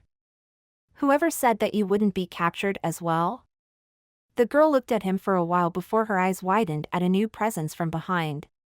She couldn't do much as Jiraiya gave her a chop on the neck that rendered her unconscious. The puppet user suffered the same fate, but he was too shocked to see how easily this man dealt with Gaara and Temari to show much resistance. No sooner a team of trenchcoat-dressed Umbu Black Ops dropped and took the captive away. Jiraiya then wondered how the fight between his sensei and his teammate was. He reluctantly agreed to watch out for the Jinchuriki while Sarutobi-sensei dealt with Orochimaru. It was understandable that sensei would take responsibility and deal with Orochimaru, but Jiraiya wished that he was there to assist. Hoping that he wasn't too late, he vanished towards the location of the fight. Battle of the Kages. The battle between Orochimaru and Sarutobi Hiruzen started out with each one testing the other, so to speak. To the Umbu spectators, it could be considered a show of undisputed talent displayed by their Hokage, as the man managed to mingle both fire and earth techniques like no one ever could. However, for each technique Hiruzen used, Orochimaru always seemed to be prepared for it and managed to evade. The Hokage, though, wasn't fazed by his student's skill to dodge his techniques. On the contrary, it was at the least expected from a man who was considered an S-ranked shinobi and one of the Sannin. The fight soon had increased in skill as both moved up to high-level techniques. The fight was equally matched until Orochimaru decided to play dirty, even dirtier than the shinobi's normal modus operandi. Seeing as he couldn't beat the old man using his own set of skills, Orochimaru resorted to an S-ranked kinjutsu that consisted of summoning the dead by using one of his pawns as sacrifices. Sarutobi Hiruzen was a fearsome opponent, but with his old age he couldn't go up against his student and the two first Senju Hokages, both of them being his sensei when he was a genin. The old man needed help and he got it by summoning Enma the Monkey King. With its help, Sarutobi managed to turn the odds in his favor by beating the crap out of both Hashirama and Tobirama, the first and second Hokage respectively. However, with each deadly move, Sarutobi Hiruzen found out that the only way for him to deal with the Senju brothers was to take care of the one who summoned him. Unfortunately, though, he would have to go through his two sensei, and that was almost if not completely impossible to even consider. With his options being limited, the old man sighed in dismay as his mind could only think of one choice. A great sense of dread overcame him, though, at the thought of using the same technique that the Yondaime had used in order to deal with the almighty Kyuubi no Yoko a long time ago. His dread wasn't meritless, as he knew the consequence of using said technique. As the war progressed throughout the village, Sarutobi knew within his heart that Konoha's shinobi had already turned the odds and had followed his plan to their utmost ability. His only fear right now was not living to see the village's glory upon surviving yet another war, even if technically it was an invasion. The old Monkey King Enma, transformed into Sarutobi's metal staff, had fought many years along Hiruzen and thus knew the old man's thoughts. "You're not thinking of doing what I think you're going to do, are you, Sarutobi?"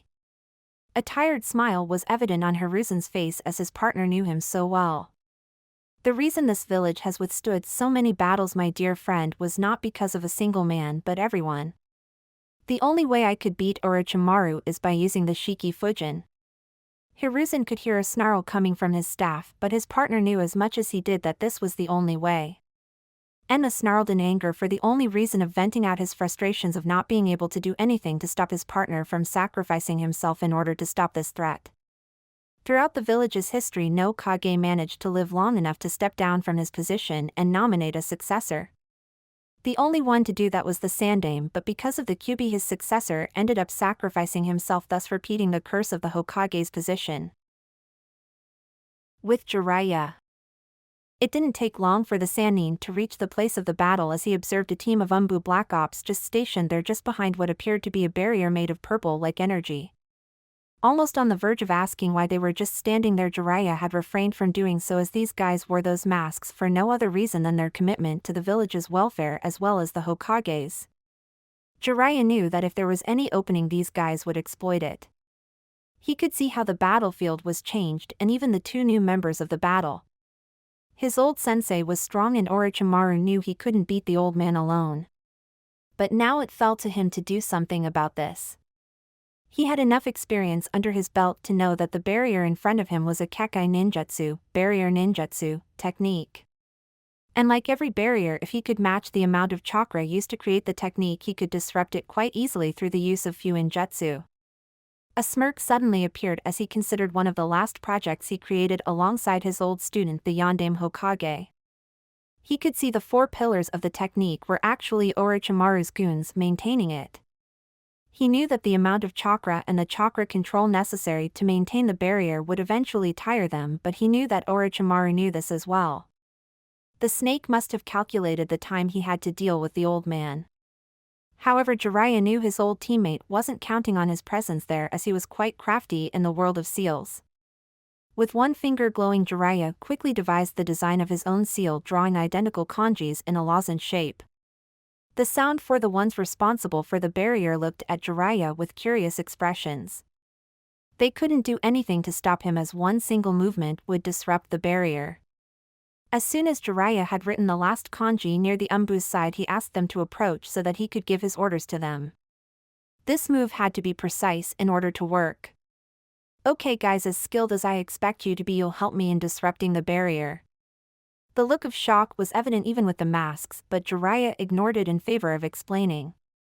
"This kanji right here was drawn on the 4 sides of this rooftop. At my command, each one of you will perform a sequence of hand seals, and it must be performed at the same time. I'll be the main one, as I need to control the technique. You guys will just supply the chakra needed to break this."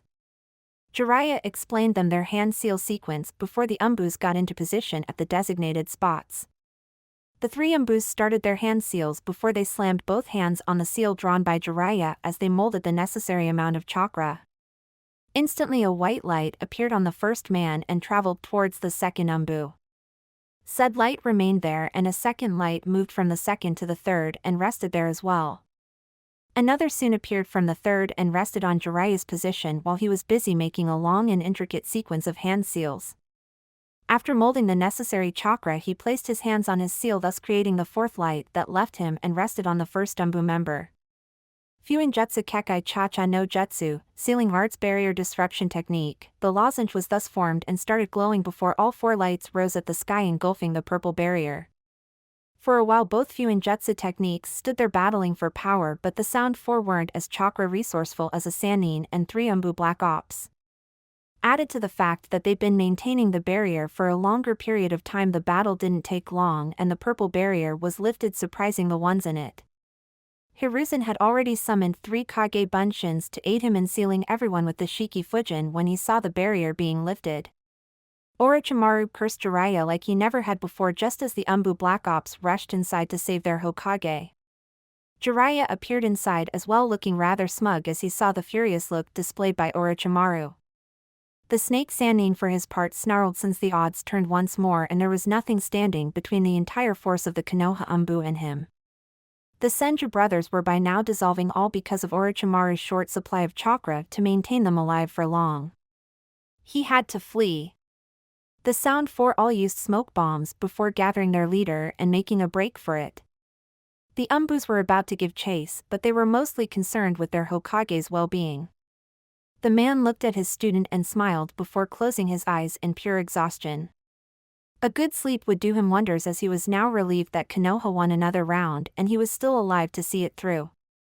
Throughout the village, Sand ninjas, at least the alive ones, decided to flee, seeing as Konoha managed to turn the odds against them. Sound ninjas though weren't so lucky, as the majority were decimated. Only a select few managed to escape. Konoha had lived throughout dark times once more, all thanks to its shinobi and the will of fire. Chapter 6. Consequences of the Invasion and Promotions. Barely 2 days had passed since the invasions suffered by Konohagakure at the hands of Otogakure and Sunagakure. Although the giant walls of the hidden villages and the leaves were victorious in the end, it didn't mean that the people were celebrating, far from it actually. A lot of people perished because of one man's ambition from both sides of the war. There was a solemn feeling for those who lost their loved ones and also for those who had to take lives even if they were the enemy. Konohagakure was in lockdown until further notice, as everyone needed time to think about what happened, grieve, and then move forward. The Sandaime Hokage was clearly the one who suffered the most amongst both the civilian and the ninja population. His legend was forged through bloodshed for more than 50 years of battle. No doubt he was getting too goddamn old for this shit. The man lost count on how many battles he'd participated in. He also lost count on how many comrades, family, friends, and acquaintances he had to bury. The majority being blamed on the shinobi's countless battles. The man was currently inside a hospital room as he pondered on what happened 2 days ago. As the Hokage, he couldn't just relax and recover in the hospital, but he couldn't leave his room either. That being said, he ordered a temporary office to be set inside his hospital room. The man was almost entirely covered by bandages as he focused on the damage reports. He read the meticulously elaborated report at least 3 times before sighing in dismay. Even if Konohagakure's side suffered the least, there were still casualties. Lives lost in the line of duty protecting their village, further fueling the flame that drove this village to greatness day by day. Sarutobi Hiruzen, despite all the hardships in his life, all the comrades he had lost in his life, couldn't help but shed a lone tear for those who sacrificed their lives for the good of the village.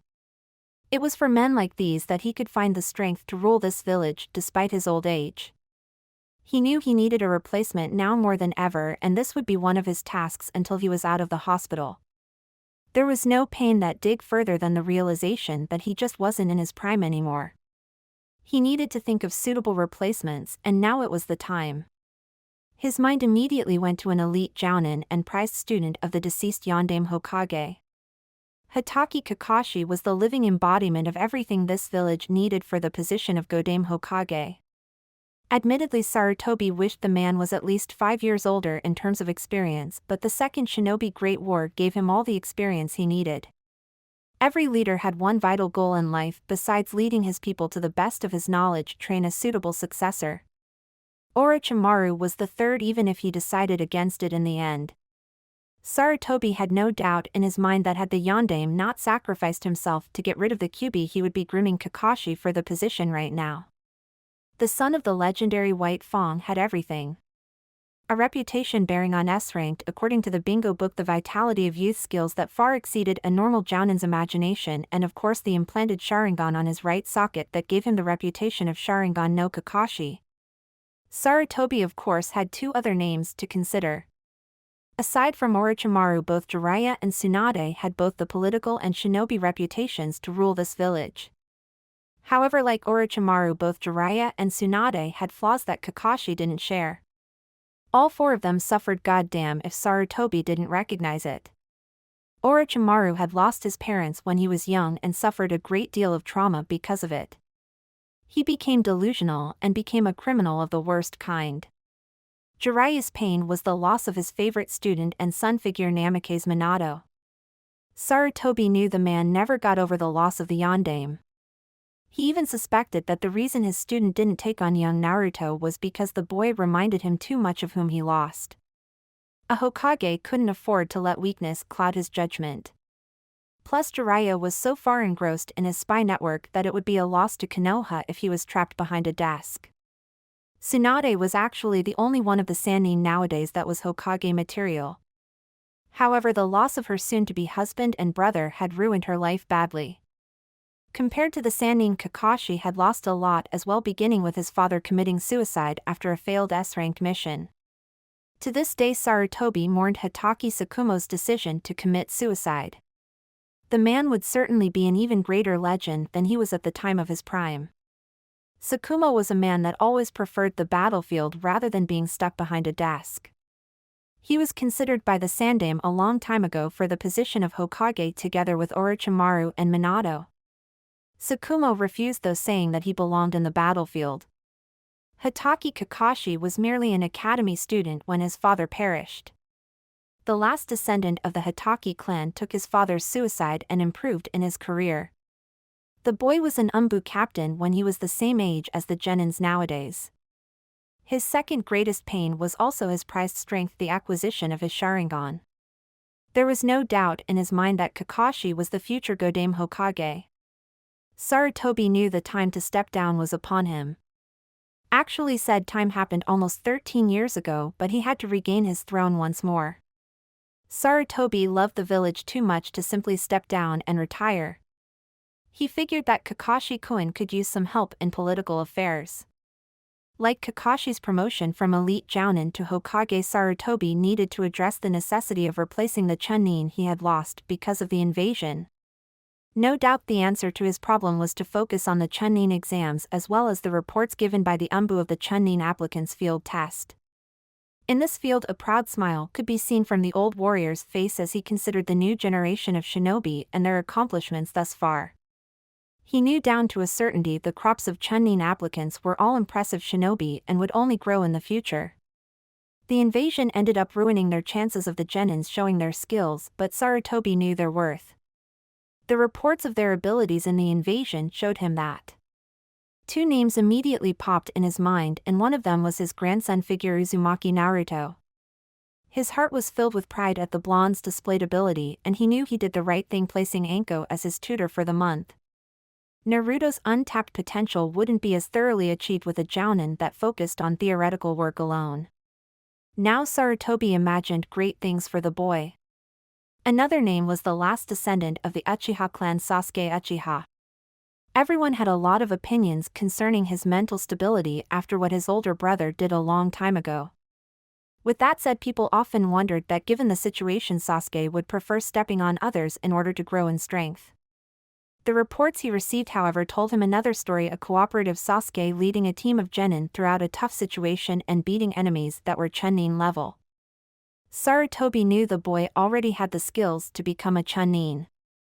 His dedication to become stronger, even if it was based on revenge alone, not only gave him mastery of fire manipulation but also excellence in both taijutsu and genjutsu. Added that with the Sharingan and the cursed seal, Sasuke was already a foe to be feared in the field. Both Naruto and Sasuke displayed enough skills and will surely receive the promotion. Another two names were considered for the promotion, although for their work in the field. Nara Shikamaru and Aburame Shino were competent shinobi and learned a great load of techniques from their respective Nara and Aburame clan. Shikamaru had a high IQ, thus had the ability of a strategist like his father. Shino was there as well, inheriting Shibi's calculative nature even in dire stress. Sarutobi at first considered appointing Hyuga Neji for the promotion, but then thought one more time. The young Hyuga, like Sasuke, had the skill to become chunin. However, the boy's state of mind just wasn't where Sarutobi wanted in a chunin. He received information from Hayashi stating that he explained the real story to Neji and that he was showing signs of change. Perhaps the next chunin exams Neji could prove himself worthy of the promotion, but not this time. The rest of the rookies also showed promise, and Hiruzen was sure that in the next exams the majority of them will get the promotion. Sarutobi also needed to consider what to do with the children of the deceased Yondaime Kazekage.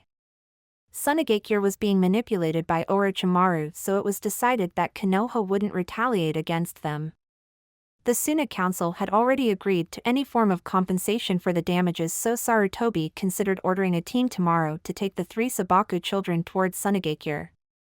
Jiraiya had already fixed Gaara's seal, thus not allowing the boy to harm anyone. It was strange to hear that the young Gaara thanking his student for fixing the seal. He learned, though, because of the poorly casted seal, Gaara couldn't sleep from fear of letting the beast loose. The boy slept for 2 days straight.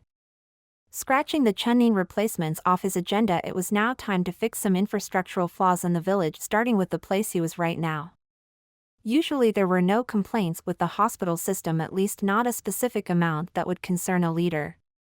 However, the place wasn't managed properly. Lots of funds would go to waste, and the doctors' practices just weren't keeping up with the new diseases out there. Hiruzen needed someone who could run the place as it should, someone with great medicinal knowledge. In this regard, he needed little time to ponder on a name. Tsunade was the right person for the job, and she could even use this facility as a medicine academy like she always wanted in the past. The only part he was dreading was how he would go about convincing her to come back to the hidden village in the leaves. Perhaps he could talk this with Jiraiya tomorrow. He would know how to convince his teammate to return. Also, he needed to make some changes with the patrol missions. This invasion has proven that the enemy could very well sneak in the forest that surrounded the village and attack without anyone noticing. This item, however, needed to be attended tomorrow, as his mind was already tired of reading the reports and considering the promotions. The room was dark with only the moon outside granting some light. Sarutobi Hiruzen appreciated the dark though. It was comfortable to him. Too much light isn't necessarily a good thing. In the ninja world, a ninja must find the balance between darkness and light. Sarutobi one time learned that from his sensei Senju Tobarama. He closed his eyes with a smile on his face as he appreciated the short times in which he could afford some rest. Now that he was set on giving the crown to Kakashi, Sarutobi couldn't help but wonder about the more relaxing days he will most certainly have. The next day. Once fully rested and not as bruised as before, the Sandaime Hokage decided to return to his office as he had a lot of announcements for today. These last 3 days were a blessing to the old man as he managed to ease his mind because of the last events that occurred in the village. Walking throughout the village, the Hokage could see the villagers all working in repairing their damaged homes. He could see from their reserved expression that they were still mourning those who perished. Hiruzen had enough experience to realize that people would overcome pain with time. He needed to attend the village's funeral in 20 minutes. Along the way, he met with a great majority of shinobi from all ranks bowing at him. They were all looks of admiration, he could tell. Sarutobi was able to hold his own against Orochimaru of the Sannin as well as the first and second Hokage. It was nothing short of amazing, but the man felt he didn't deserve it. It was because of his failure that Orochimaru was out there causing havoc. He was the one responsible for the invasion. The old man let out a single tearing pain for those who perished at the hands of a man he once considered a son. Ever since Orochimaru graduated and became a genin under his charge, Sarutobi took great interest in the boy. He had lost his parents that year, so Sarutobi ended up becoming the boy's father figure, guiding him as much as possible throughout the years. As time passed by, the team consisted of Orochimaru, Tsunade, and Jiraiya became high-level shinobi and were sent to the front lines of the war. They were able to overcome a lot of obstacles together. After the wars, the hidden village in the leaves was graced with an era of peace and prosperity. The snake Sannin though started an underground laboratory. When Sarutobi found out, he had the opportunity to stop the Sannin. At the time, he had 2 of his most trusted Umbu with him. Orochimaru used a high-level genjutsu to sneak behind the Umbu and deliver the killing blow to them before they could register what happened. Sarutobi though did and could stop him. Hiruzen did nothing, however. To this day, the Sandaime Hokage regretted his actions. Right now, as he approached the place where the funeral was to take place, he whispered a final prayer to the shinobi who perished defending their village. To Sarutobi, they were the heroes that deserved the recognition, not him. Some of the dead were taken by surprise, but this fact alone hadn't diminished their sacrifice to the village's well-being. What built this village weren't bricks, cement, or even wood. The will of fire was maintained by the people that reside in the village. Konoha was now mourning those who perished. However, once the mourning ceased, Konoha would flourish once more as its flame could never be extinguished. Even if one person remains, the flames will never die, as the man stepped up and began to address the ninja population, transmitting those exact words. Sarutobi's expression was one of full commitment and respect. This was not the time to show weakness, as his people needed him right now. The population couldn't help but be moved by their leader's words. After the funeral.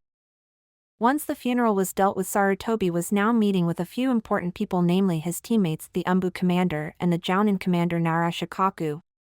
The damage reports were already thoroughly analyzed and taken care of by the Hokage's teammates Hamura and Koharu. By tomorrow, a couple of contractor would come to Konoha and assess the damage before giving Konoha an estimated cost. After that was taken care of, it was now time to fix the routing missions in order to fix some holes in Konoha's defensive system. This system would be taken care of by the Umbu commander using his Umbu team in order to scout the entire forest around the village. It was considered the Umbu's main priority, besides the protection of the Hokage, to scout the area around the village. Sarutobi knew the man being the one who chose him 30 years ago. Orochimaru must have the backlogs of every patrol mission, so it wasn't that hard to sneak inside the village without anyone noticing. Narashikaku said, earning nods from everyone inside the room except from the Umbu commander. This fact alone doesn't diminish the fact that an entire army swooped in Konoha territory and caused major havoc. Shikaku-san. Forgive me, Hokage-sama, for my unit has failed you. Hiruzen nodded solemnly at the man he considered a treasured friend. Once Maboroshi Kisuke set his mind on something, he won't stop until he accomplishes exactly what he set out to perform, and with utmost efficiency. Sarutobi knew of the man's resolve and how he dealt with any level of threat. He knew Kisuke would do his job. I can't expect any less of you, can I, old friend? Kisuke nodded once more before vanishing. He needed to devise a new security system for Konoha after all. After that, Sarutobi addressed the others once more. After dealing with these two items, I believe it's now time for us to go over the Chunin replacement. From the report, we've lost close to 15 Chunin overall. Naturally, our only resources are the Chunin exams as well as their display in the field. Everyone nodded at this. Chunin were a vital piece for Konoha because they took care of the most of Konoha's revenue. Missions going from C to low-level A ranked were performed by Chunin, thus reserving the high A and S rank to the Jounin level shinobi. Because of this, everyone in the room expected Sarutobi to nominate more Genins for promotion than normal in order to replace as many as possible. From the Chunin exams alone, both Uzumaki Naruto and Uchiha Sasuke displayed an excellent level of skill and were able to plan ahead in their fights. I believe there is no one here that can say otherwise? Nara Shikaku agreed with a smile on his face as he saw the fight between Naruto and the Hyuga prodigy Neji. He also witnessed how Naruto dealt with the threats in the invasion. Koharu and Hamura though saw a problem with one of the names. Hiruzen, I agree with you on Sasuke getting promoted, but I don't believe Uzumaki has the right skills yet. Hamura added, followed by Koharu. Before the Hokage could ask their real opinion, instead of simply assuming the Kyuubi as a detriment, Shikaku turned to explain. Troublesome. I believe that Uzumaki Naruto has both the skills and leadership needed of a Chunin, not only for his fight in the Chunin exams but how he led the team of Genins throughout the invasion. It's been a while since I've seen a shinobi in Konoha using wind chakra manipulation, and the only one who's not an Umbu who displayed similar ability is Hokage-sama's son Sarutobi Asuma. He is also very proficient in the art of Kenjutsu, as appointed by one of the Umbu Captain Yuzuki Yugugo that was with me throughout the invasion. As to Sasuke, I also concur with his promotion. I believe the boy had displayed similar skills of leadership as Uzumaki-san. The Hokage nodded at Shikaku with a smile on his face. He knew how much Shikaku was against long talks that didn't lead anywhere, and he also knew that once he spoke, rarely could someone find anything worthy to counter-argument the Jounin commander and lead strategist of the hidden village in the leaves. Sarutobi also appreciated the silent vote of confidence in young Naruto. As expected, both Hamura and Koharu remained silent, opting instead to make sounds of indignation upon seeing the demon child being promoted to Chunin. Since it's settled with those two, I'd like to appoint two other names for the position of Chunin: Aburame Shino and Nara Shikamaru. To this, Shikaku couldn't help but show his fatherly pride with a smile. Both had displayed brilliant strategy throughout the invasion, aiding both Uzumaki Naruto and Sasuke Uchiha in dealing with their fair share of enemies. Without their assistance, saving both the academy and the hospital would be quite difficult. Hokage knew that his only obstacle would be Naruto's promotion. Shino and Shikamaru's promotion was seconded by the elders and of course Shikaku. The old Nara knew how his son would receive the news though. He wanted nothing more than to personally being there when his son received his Chunin vest. No doubt he'll ask if he could decline the promotion. I can't say that I would blame him, as I remember doing the same thing when I became a Chunin and a Jounin and the Jounin commander. Troublesome. Now on to the last item of the day. I believe this to the most important. This got everyone's attention as the Hokage had cleared his throat. After fighting with Orochimaru, I've came to the conclusion that I'm not as strong as I once was, in Konoha now more than ever is in need of a young and strong leader. I've considered quite a few names for the position of Godame, but only one stood out. The others in the room were waiting for who Sarutobi would choose for the position. Shikaku couldn't help but shiver at the possibility of his name leaving Hiruzen's mouth. That would be such a drag. I'm announcing Hitaki Kakashi as Godame Hokage. Immediate silence reigned in the office, and everyone, including the hidden Umbu, looked at the man they called leader. Elsewhere, a certain jounin was reading an orange book when he suddenly shivered as he could feel a bad omen approaching. You cannot be serious, Hiruzen. Kakashi is no doubt skilled, perhaps even considered the best jounin we have in Konoha. But he is too young for the position. This time it was Koharu who went against the Hokage. Shikaku did believe Kakashi was ready, but the man had enough reputation for him to interlude in his behalf. Hamura narrowed his eyes at Hiruzen, silently wishing that Danzu was here right now. This matter affected him directly, and since Hiruzen hadn't indicated that he would be stepping down, the old war hawk opted not to attend. Koharu continued speaking. How about Jiraiya or Tsunade? Their reputation exceeds Kakashi's, and they have the necessary experience. Hiruzen looked at his teammates and smirked. While I admit that both Jiraiya and Tsunade indeed have more experience, neither is fitted for the job of Hokage. Setting their vices aside, Jiraiya is currently running a spy network for our village, hence he can't be tied to a desk right now. Tsunade, I'm afraid, is too far gone for us to even consider her for the position. After losing her lover and her brother because of the war, she has lost all faith in Konoha. Kakashi's only downside is experience, which will be taken care of. Like I did with Minato-kun upon stepping down for the first time, I will accompany Kakashi throughout the job, acting as his advisor until he is ready for the position. Aside from this, his skills rival Jiraiya's and Tsunade's. I dare say he could even surpass them in time. Shikaku was already convinced, so he didn't say anything. Hamura and Koharu started murmuring sounds of indignation. I have other plans for Tsunade, however. Sarutobi didn't wait for their approval. After all, it was his prerogative to choose his successor. He just had to homologate his decision with the Fire Daimyo, and the man had already met Kakashi in a great number of occasions. As soon as Jiraiya shows up, I'll ask him to find Tsunade for me. I want her to lead the village's hospital as well as all related health provisions. Upon seeing it was futile to convince Hiruzen to changing his mind concerning his successor, fixing the hospital really wasn't considered a priority for Hamura and Koharu. The Hokage knew that much. Hokage-sama, how do you intend to convince her to come back? As you said, she has lost all faith in the village. Shikaku asked, earning a nod from the leader. Years ago, Tsunade wanted me to create a field medic nin training program. At the time we were in the middle of war and thus couldn't afford taking our shinobi off the field and train them to become medic nin.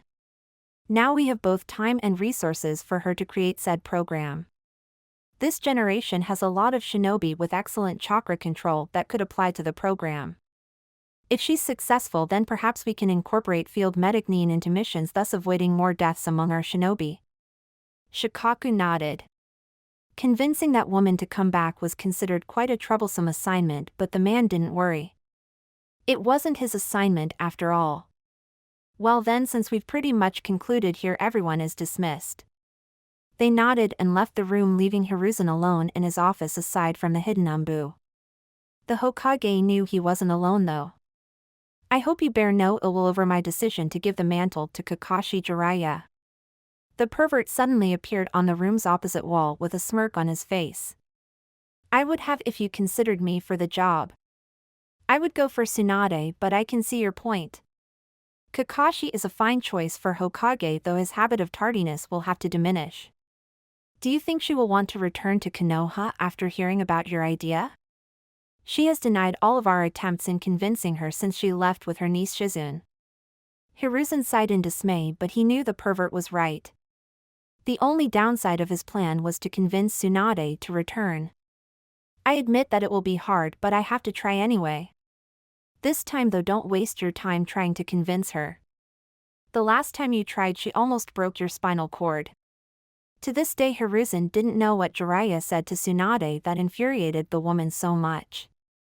However, seeing the sudden perversion exuding from his student's face, he should have known better. You did it again, didn't you? Hiruzen couldn't help but smile upon seeing Jiraiya admit it without one shed of guilt in his face. Hiruzen was well aware of what passed in his student's mind as he had read a few of Jiraiya's work. Just try to control yourself this time, as I don't want her to cripple you. The spy network is too valuable for Konoha at the moment. Jiraiya looked at the Hokage and saw he was smiling at him. Thanks for the concern, sensei. I didn't know you cared. The Hokage let out a warm laughter, earning a smile from the pervert Sannin. I see that you have promoted the Gaki. Do you believe he is ready? I heard that he was quite the troublemaker and tends not to think before attacking. The Hokage smirked at that, knowing that if Jiraiya had asked this before Anko showed up in Naruto's life, he would say that Naruto was not ready. This last month did wonders for him overall. I didn't imagine that Anko would be able to literally whoop his ass into shape like she said she would. Jiraiya smirked at this. Can I take him with me to find Tsunade? I believe it's high time for him to learn one of his father's techniques. After he receives his Chunin jacket, you can take him. I presume you'll be teaching him the Rasengan? After a nod from the pervert, he continued. I'm still debating what will be done with him now that he is a Chunin, not only him but the other recently promoted. Naruto-kun and Sasuke-kun work well together, so they'll certainly be paired together in missions.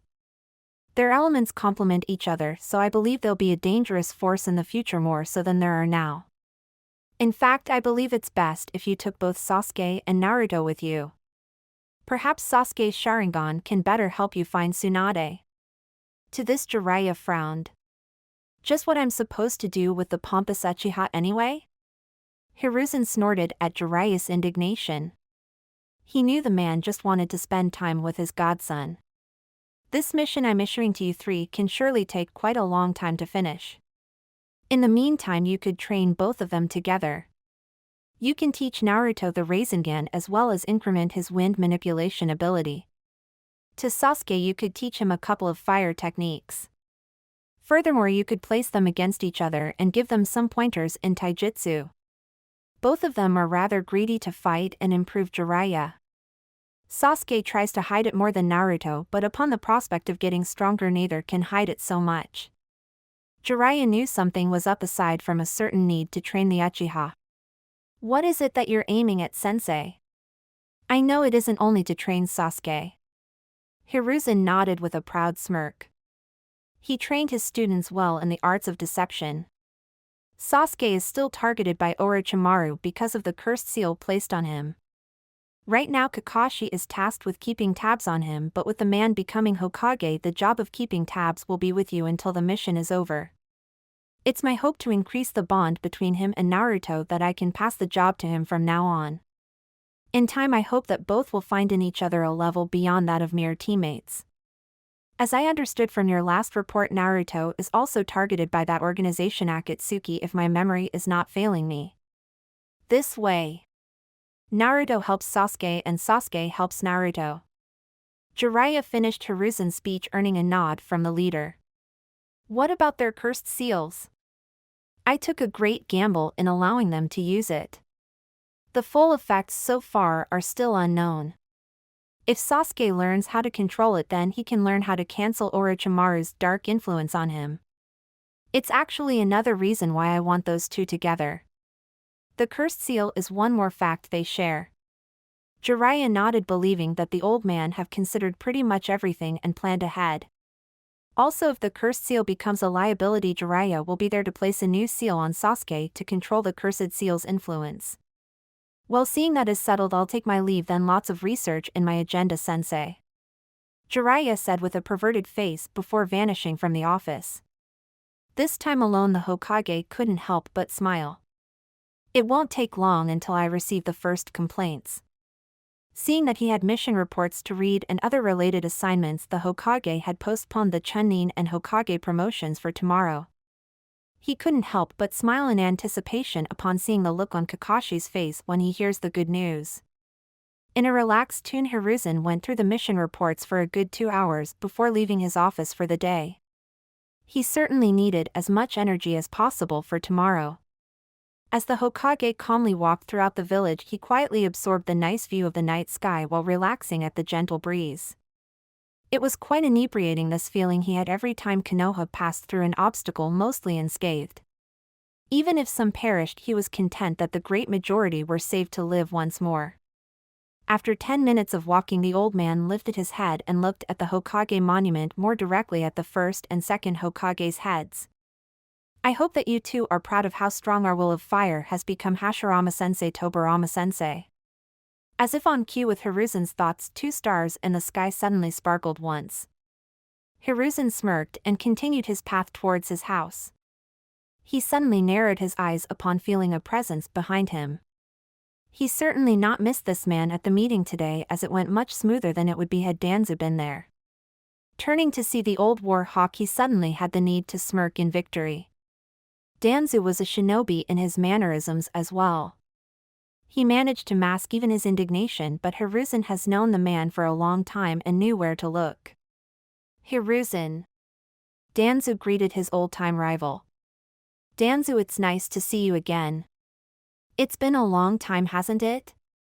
The third Hokage tried in vain to find one mention of Danzu's participation in the invasion, but couldn't find anything. It was slightly infuriating, but nonetheless expected. Danzu operated from the shadows, rarely shown to others, especially experienced shinobi, what he did. Although Hiruzen had the sneaking suspicion that the man in front of him didn't even move a finger to aid the village against the joint forces of Tsunegekure and Otogekure. It made Hiruzen wonder the reason, since everything the old war hawk did he did for the village's benefit. Sometimes he doubted that though. There were certain situations that needed my utmost attention. I've been hearing interesting rumors though. The Hokage had a sneaking suspicion that he knew exactly what those rumors were. Rumors, you say? Do enlighten me. The old war hawk's only visible eyebrow frowned for a brief second, showing Hiruzen the sign of Danzu's indignation. It's been said that you are stepping down and nominating Hitaki Kakashi as Godame. I doubt if there is any validity to this rumor. No doubt either Hamura or Koharu, or both for that matter, spoke to him after leaving his office. Aside from Shikaku's complete discretion concerning these matters, talking with Danzu was considered by the elder Nara very troublesome. That being said, the odds of him being the one who gave Danzu this information was even smaller than 0, if that was possible. After Kakashi is appointed to Hokage, Hiruzen's first advice will be to choose people he could trust as advisors. Hiruzen smiled at the man in front of him. There were very rare occasions in his life when Hiruzen was able to get a rise out of his old rival. I can't simply speak about the validity or not of said rumor out in the middle of the street, Danzu, you know that. There is no need for concern, however. Danzu said nothing, motioning for Hiruzen to keep talking. The old leader instead just turned his back to the old war hawk, and before walking once more he finished the conversation. After all, it's the current Hokage's prerogative to choose the successor. Have a nice evening. The Hokage didn't bother looking back, as he knew his old rival would vanish instantly after the conversation. It was a nice day before his encounter. The day only improved, seeing as he enjoyed upsetting the old war hawk. It didn't take long before Hiruzen entered the Sarutobi compound. Next day. As soon as Hiruzen stepped foot inside his office, he gave orders to assemble 5 names for him, beginning with the Genin Uzumaki, Naruto, Uchiha Sasuke, Aburame Shino, and Nara Shikamaru. He asked to reach Kakashi at the same time as the Genin. The reason being that the Jounin will be at least 3 hours late, thus allowing the Hokage to handle some reports in between the meetings. Suddenly he stopped, however, when one of the Umbu handed him 4 Chunin vests as well as the necessary documents concerning the Genin's promotion to Chunin. Nostalgia bombarded the Sandaime Hokage, as he only now realized that he has done the same thing for the previous generation. Namake's Minato, Uchiha Fugaku, Aburame Shibi, and Nara Shikaku all received their Chunin jackets from Hiruzen. Back then Konoha was facing some dark times, thus forcing early promotions on a great majority of genin. These 4 were among them and faced a great load of intense battles before becoming legends on their own. The first and most famous became the Yondaime Hokage, and the other 3 became clan heads. Unfortunately, fate ended the lives of 2 of them, thus forcing the present generation to grow up alone. Sandaime was once more alerted by a knock on the door before the present generation of genin marched inside. Sarutobi at first saw a glimpse of their respective fathers at their age entering this exact room. I called the 4 of you here for a very important long-term assignment, one that will involve not only skill but bravery as well. The genin looked at each other for a while, wondering what this was all about, to which the Hokage smiled and continued. You four have displayed both in physical and in leadership skills that are consistent with this job. As such, it fills me with great pride in informing all four of you that from now on you are Chunin of Konohagakure. Congratulations. As he expected, the shocked looks were instantaneous, except for Shino, as an Aburame rarely displayed any sort of outrageous emotion. The initial shock lasted for a couple seconds though. Naruto and Sasuke smirked before grabbing their vests. Sasuke wasn't interested in the promotion but the tougher missions he would participate in now. He also realized that he made one step further into being strong enough to deal with his brother. Naruto was pleased because he was one step closer to becoming Hokage. He was giddy in excitement at the prospect of getting stronger by facing stronger foes. Shino, as an Aburame, considered his promotion as pure logic, considering how he performed in the Chunin exams as well as the invasion. Shikamaru just muttered the word troublesome, as both the Hokage and his father expected. Upon lining in front of the Hokage once more, only Shino wasn't using his vest. Wait, what was the meaning of that speech in the beginning? I thought you were talking about a mission, Gigi. Naruto questioned, earning a snicker from the Hokage. I was just merely explaining to you all what will be expected of you four now that you have been promoted. The Chunin position requires responsibility above all else. Oftentimes you four will be leading missions either with fellow Chunin or genin. Logically, the missions you'll receive will increase in difficulty, but considering the obstacles you faced in the invasion, I'm pretty sure you guys will manage. Congratulations all of you. Now, except for Sasuke and Naruto, the rest is dismissed. Shino and Shikamaru simply turned and left the room, leaving Sasuke and Naruto alone with the Hokage. Now you two will receive your first mission as Chunin right now. You two will be going with Jiraiya of the Sannin to help him find Senju Tsunade. Jiraiya will be expecting you two in 2 hours at the North Gate. Once again, congratulations to you two, and wear that vest with pride as you incorporate this village's will of fire. Now you are dismissed. Hiruzen could see that Naruto was controlling himself and could only ascertain that Anko managed to drill in some manners. Now that he got that cleared, it was time to wait until Kakashi arrived. 3 hours later. The Hokage had just finished today's reports when smoke suddenly gathered in front of him. Kakashi appeared reading his orange book. Sorry Hokage-sama, but a black cat crossed my path, so I had to do a complete lap around the village before coming here. Now it was time for the first trap. Actually, you were right on time, Kakashi. The silver-haired Jounin sweat dropped, seeing that Hokage did everything on purpose. It was quite amusing. First of all, I'd like to inform you that Sasuke and Naruto had already received their vests before leaving with Jiraiya in order to search Tsunade. Upon hearing this, Kakashi showed a smile of pride for his students. Even if Naruto's promotion was solely because of Anko, he was proud of the blonde. In only 1 month he managed to cover a lot of obstacles and became a better shinobi. That's good, but you haven't called me here just for this, have you, Sandaime-sama? The predatory smile that appeared in front of him made Kakashi shiver. Right, you are Kakashi-kun. I called you here to announce that I will be stepping down from the position of Hokage and announcing you as my successor. Oh, if only Hiruzen had a camera to record the expression on Kakashi's face. The Jounin's only visible eye widened to impossible proportions, and he was babbling like an idiot, repeating the word Hokage like a broken tape recorder. Strangely so, he behaved exactly like his sensei, the Yondaime Hokage, upon receiving the news. Thank you for your views, likes, subscriptions, and overall support of my ongoing efforts to bring great content to all of you. Check out my Patreon for more mature fanfiction. The link is in the description and like everywhere on my channel.